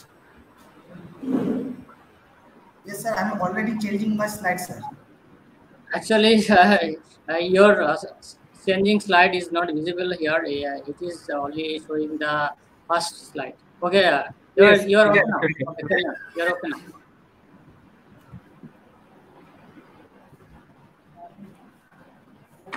I think after full screen it got stuck. Is it Yes, it is okay now. Okay, here you can see that it's a built-up area in Raiganj mainly expanded through the destruction of natural vegetation cover, and we all know that natural vegetation cover is very vital for the overall sustainability of the citizen. So it indirectly hampers the rights of the citizen by destroying the natural environment in the city. You can see in the table, in the year 1990, the buildup was 1.93, and in the year 2020, it increased to 7.52 square kilometer. On the other hand, the vegetation area that was 9.42 square kilometer in the year 1990, that got reduced to 4.33 in the year 2020. So it shows massive destruction of natural vegetation cover. Similar case you can observe in case of unequal distribution of basic amenities. We all know that there are some basic services in the city, such as condition of household, condition of latrine facility available or not. Do the household have concrete roof or concrete wall? Do they have LPG or LPG connection or gas connection? Do the household have more than one room, or all of them are living in a particular one room? Do they have any particular asset like motorcycle, car, or they don't have any asset? Do the household possess electricity or drinking water supply? You can see the graph here. You can see the huge dissimilarities are there. It also signifies the dissimilar rights to these basic services within the city. Now, this is the urban heat island effect. You can see the red areas. These are the severe heat island stress areas. For example, suppose on a very hot summer day, the red portion area in the city will experience relatively more hotter. This is mainly due to the uncontrolled growth of the built-up structure. Normally, what happens, according to the norms, there should be some gap between the two buildings. But due to the uncontrolled and unregulated policies, in case of Raiganj city, it is observed that two adjacent buildings grow up very close to each other, almost side by side, without providing any significant gap. This is the main reason that causes this kind of dissimilarity in case of urban heat island. Now, and the last, you can see the infrastructural problems. This is a major problem. You can see the major roads that are occupied by their local vendor, hampering the rights of the citizen to walk freely on the roads. You can see in the next picture also, that is B. Here you can see some vendors occupy a part of the road and set up their stalls. And another major problem is the location of railway crossing at the middle of the road. Now come to the possible solutions. It is important to develop a proper urban expansion plan for the fast growing medium-sized cities at the initial stage so that the cities can follow sustainable development. The absence of proper official data or lack of historical information provided the researchers to take on a scientific environmental impact assessment study in these cities. Therefore, the best possible way to is provide incentives to private sector. In this case, one particular example can be cited, that is Prase River concerning the secondary city of Muang Karang in Thailand. Here, the incentive to the private sector has put forwarded the green initiative in the city, and finally it concluded the sustainable management in the city. Further, to provide equal access to the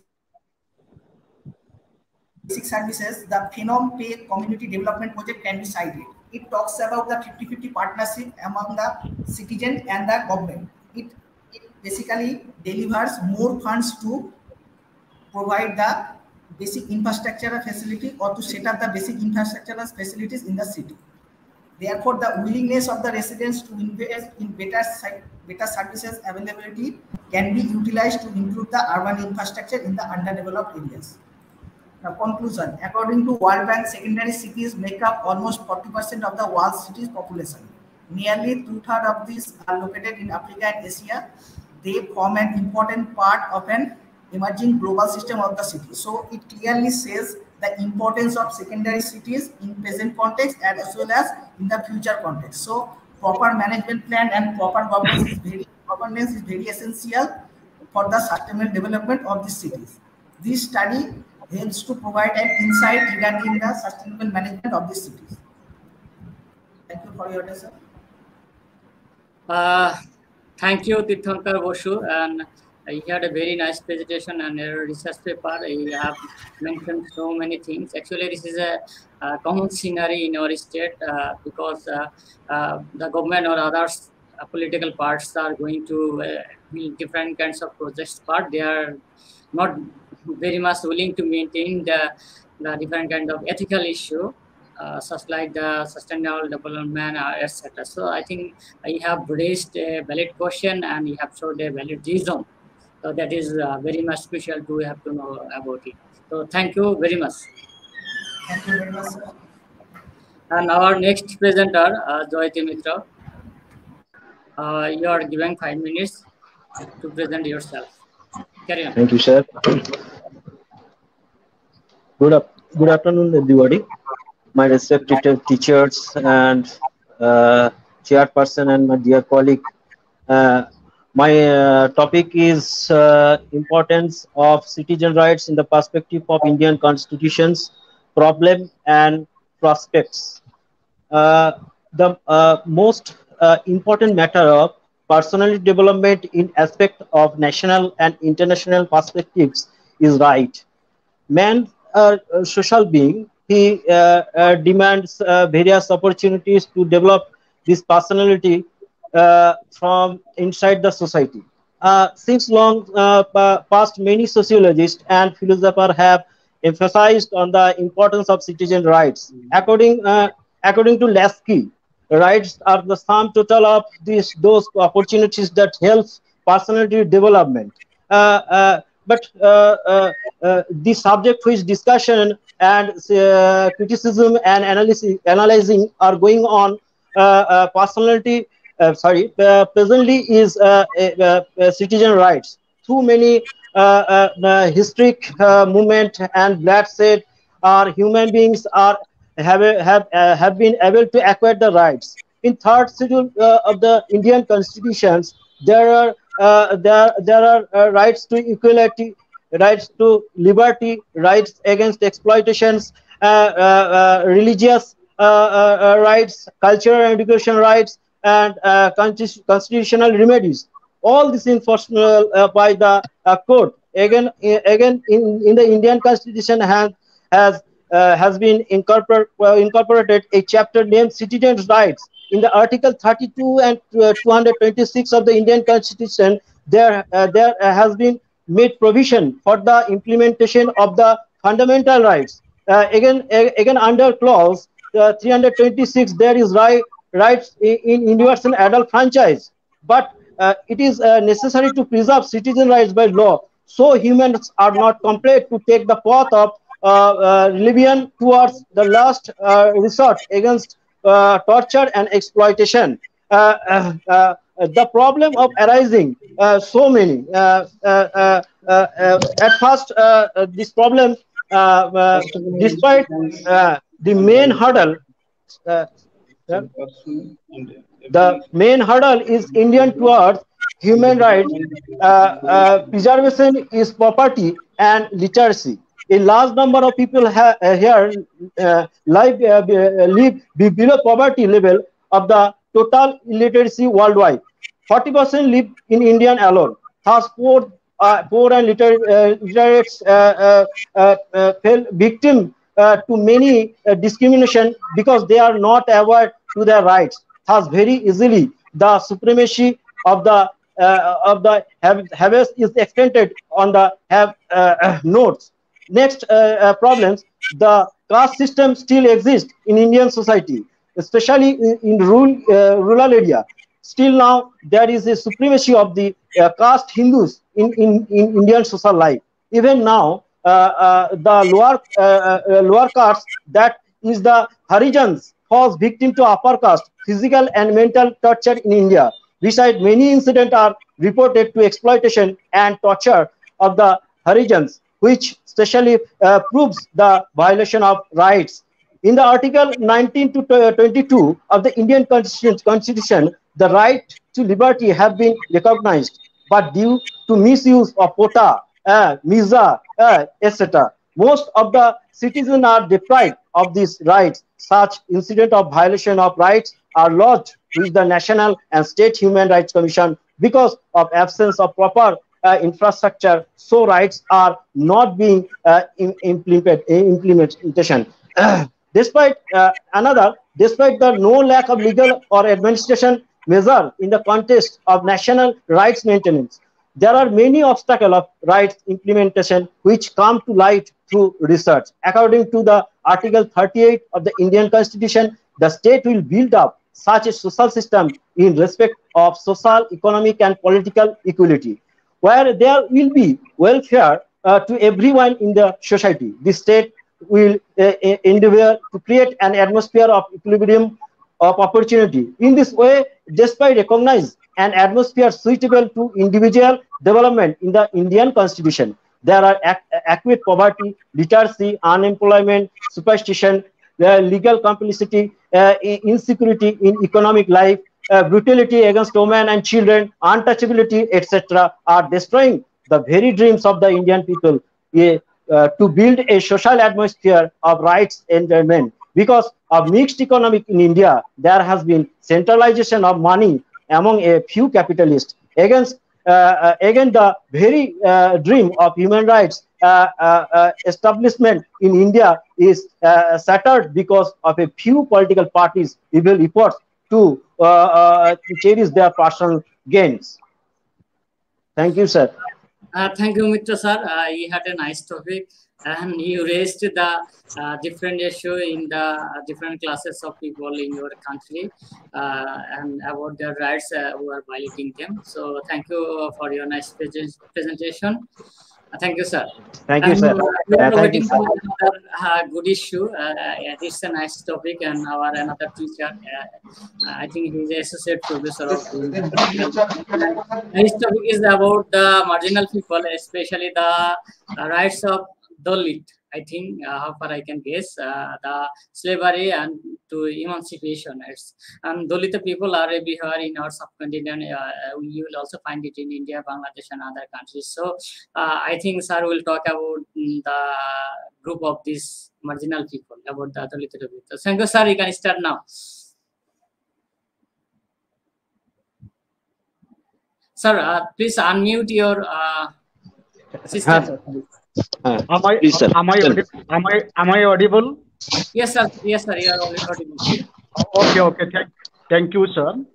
A very good afternoon to all of you, respected chair of the session and members of organizing committee, co-presenters and other participants. So the title of my paper is From Slavery to Emancipation, Indian Constitution and the Question of Dalit Rights. So let me first give a clarification about the title. Actually, I have used here Manusmriti as the document of slavery and Indian Constitution as the document of emancipation. So in this regard, I have divided the entire of my talk into 4 parts. First, I will discuss Manusmriti and Hindu social order and the position of Dalit people. Then secondly, Ambedkar's social movement and political struggle. Thirdly, realization of Dalit rights in Indian Constitution. And lastly, present crisis of Indian Constitution. So let me begin first. With the first point, that is Manusmriti and the Hindu social order and the position of Dalit people. So as all of you know, that Indian society has long been structured by the principle of inequality of men, ascribed status, purity, and pollution, where Brahmins were placed at the top and the Dalit and the untouchables at the bottom. Once born into a caste in Hindu society means one has to die in that caste. So no scope for change of one's caste identity in Indian society, which has been ascribed and prescribed by the Hindu social order. The Hindu social order has been guided by the Manusmriti. Manu was the first Hindu lawgiver, and his Manusmriti laid the foundation of Hindu law, and also he was the chief architect of Brahmanical social order in India. The Manusmriti made the Dalit people as slaves, even worse than dogs and cats. I just here cite a few lines of Manusmriti as quoted by James Massey, which clearly indicate the demeaning position of Dalits or untouchable in Indian society. So according to Manusmriti, the dwelling of Chandals should be outside the village. They should be deprived of dishes. Their property consists of dogs and asses. Their clothes should be garments of the dead. And their ornaments should be of iron. And their food should be in broken dishes. So this very few line clearly says about the position of Dalit people in Indian society. I have thus used Manusmriti here as a document of slavery because it narrates the degraded non-human status of Dalit people.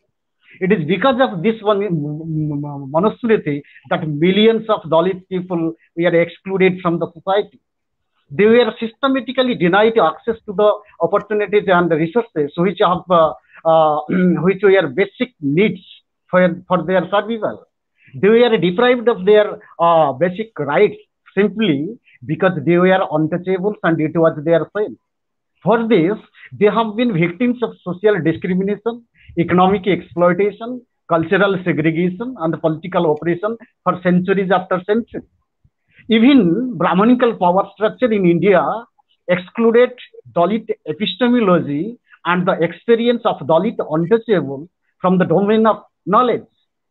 So the next part of my talk will be on Ambedkar's social movements and his political struggle. So in such a context of Indian society, and particularly against this kind of social exclusion, Dr. B.R. Ambedkar emerged as the messiah of the downtrodden in the early part of the 20th century. As a subaltern, organic intellectual, he demystified and debunked the myths and the dogmas of Hindu social order and tried to liberate the untouchables from the centuries-old bondage of Hindu society. Through his social and social movements and political struggles, Ambedkar tried to spread awareness among the Dalit masses and make them realize how to acquire political power, because in his opinion, political power is the key to Dalit liberation. I would like to cite a few efforts of Ambedkar regarding his social movements, like forming up Vaiskrit Hitakarin Sabha, publishing newspapers and journals like Muk Nayak and Vaiskrit Bharat, and organizing Mahar Satyagraha, Kalaram temple entry at Nasik, and finally a public clip of the burning Manusmriti. So all these efforts, political, actually social movement, Ambedkar tried to deconstruct the caste system, and his main aim was reconstruction of Indian society primarily based on the principle of liberty, equality, and fraternity. And in his political struggle, Ambedkar actually formed the political parties like Independent Labour Party, Scheduled Caste Federation, Republican Party of India, to bring the Dalit masses into the politics.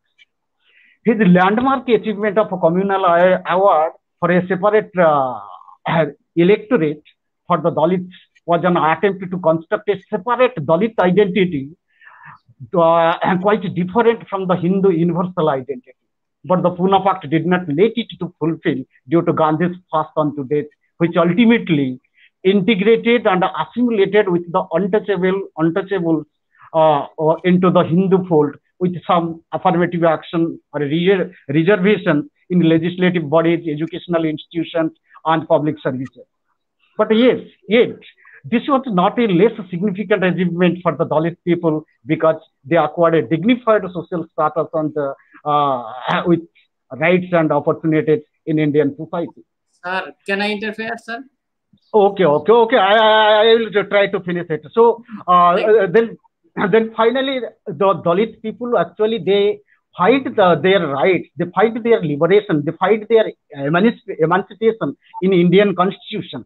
And regarding this, Bhikhu Parekh comments that there were the reservation and particularly the protective discriminations measures symbolized the Hindu society's willingness to include and accept basic them as its equal and legitimate members. So finally, I don't like to extend my lecture. Finally, just the present crisis of the Indian Constitution. I just want to put some few lines actually we cannot expect our rights and liberties without the Constitution. The Constitution which provides citizenship, rights, liberty, equality, and above all, a way of life to the people is now facing severe crisis in the present regime. Its basic features such as secularism, democracy, independent judiciary, media, and independent institutions are at risk now. Tarunap Khaitan, in his article published in Law and Ethics of Human Rights, very clearly pointed out that the Constitution was being killed with 1,000 courts.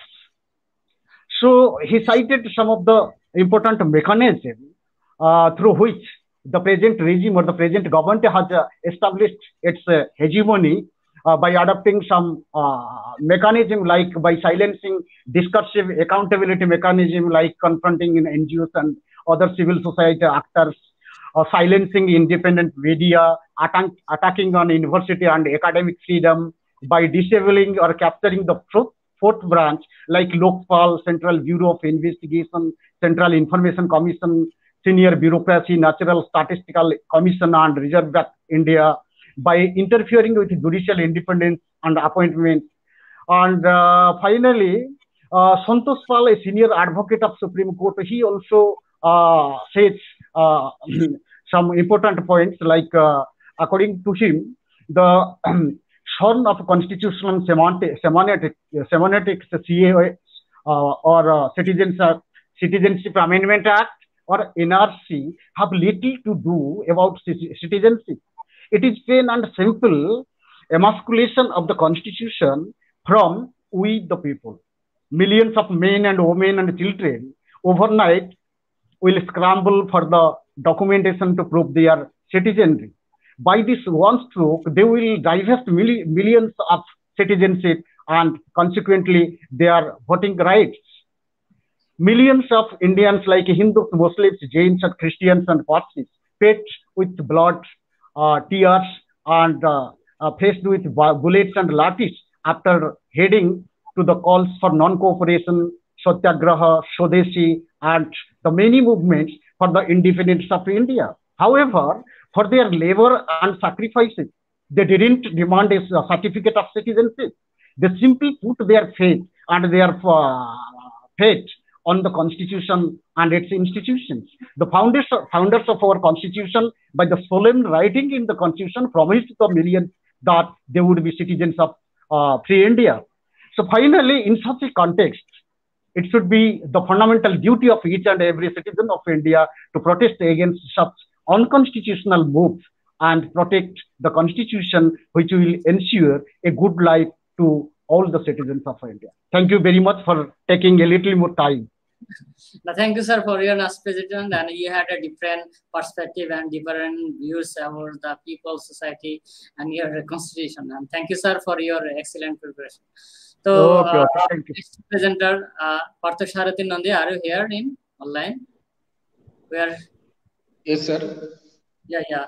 So we have another nice topic, that is the rights and duties of the teachers to promoting the values in school or secondary level. So you are given 5 minutes to present yourself. So you may carry. Thank you, sir. Very good afternoon, every respected person in this webinar and the Department of Political Science of Ramanagar College. First of all, my topics is rights and duties of the teacher towards the enhancement of value education from grassroots level to secondary level. First of all, in introductory part, I also discuss about values. Value education means teaching and learning ideals.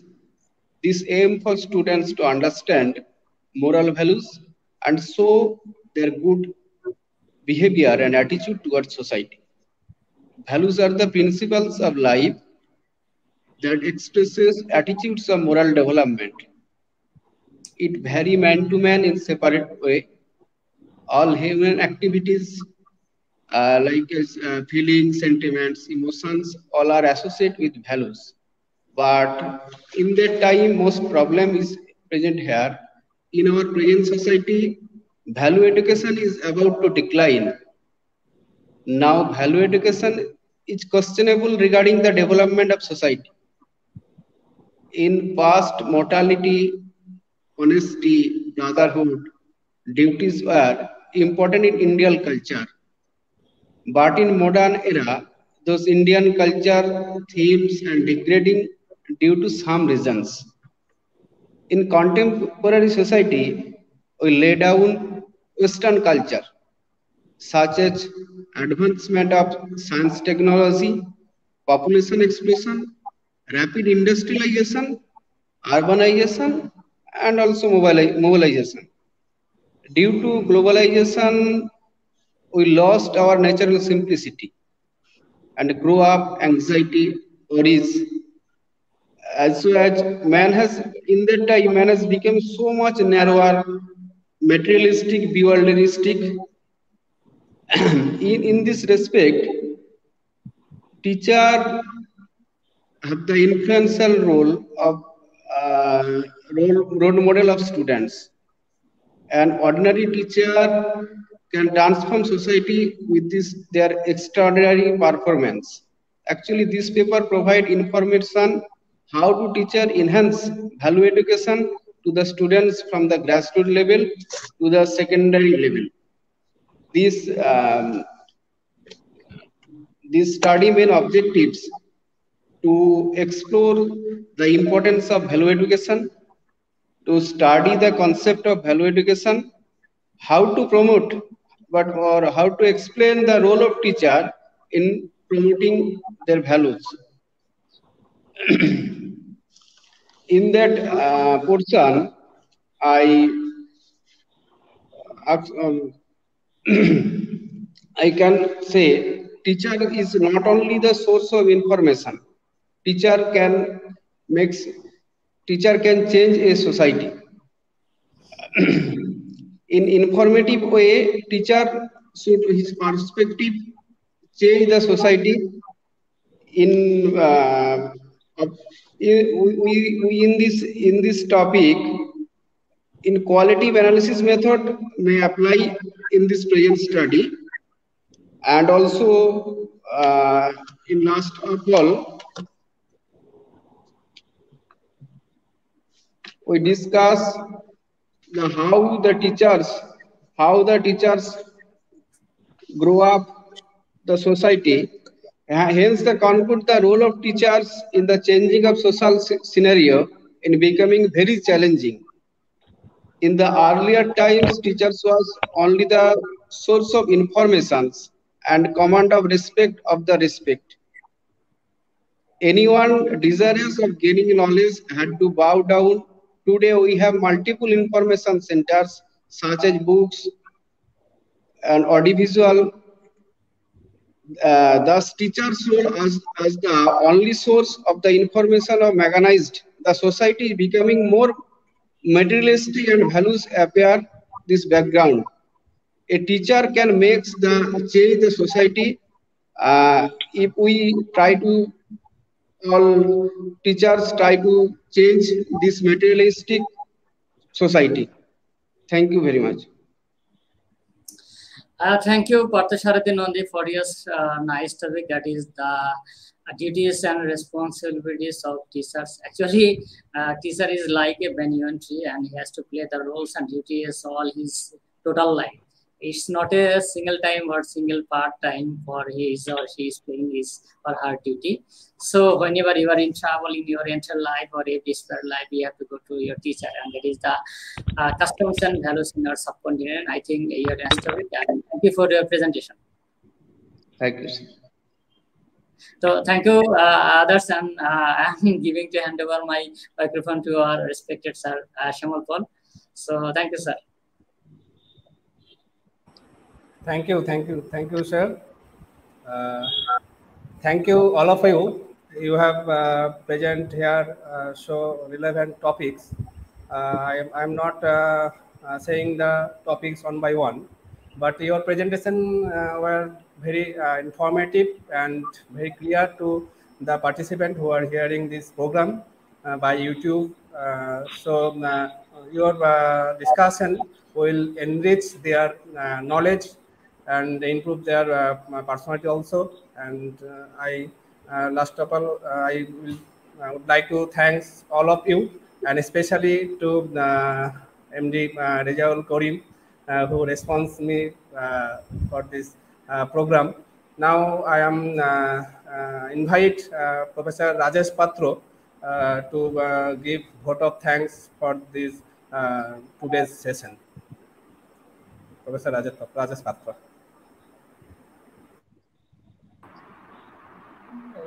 Very good afternoon to all. It gives me an immense pleasure to deliver the vote of thanks for such wonderful session webinar. I would like to thank Dr. Suratha Kumar Malik, faculty and head Department of Political Science, Vidyasagar University, West Bengal. Shall speak about details and difference between religion and dharma, and said about why should obey our duties. And also I would like to thank our chief guest, Dr. Rizal Korim sir, Assistant Professor, Department of Social Work, Jagannath University, Dhaka, Bangladesh. Sir, speak about fundamental rights and duties of various countries like India, Bangladesh, Nepal, etc., and says about duties and responsibility in concerned issue, which is very knowledgeable and very informative for us. Thank you, sir. And I also thank you, big thanks for our paper presenter, students and listeners of this webinar. Thank you. Thank you,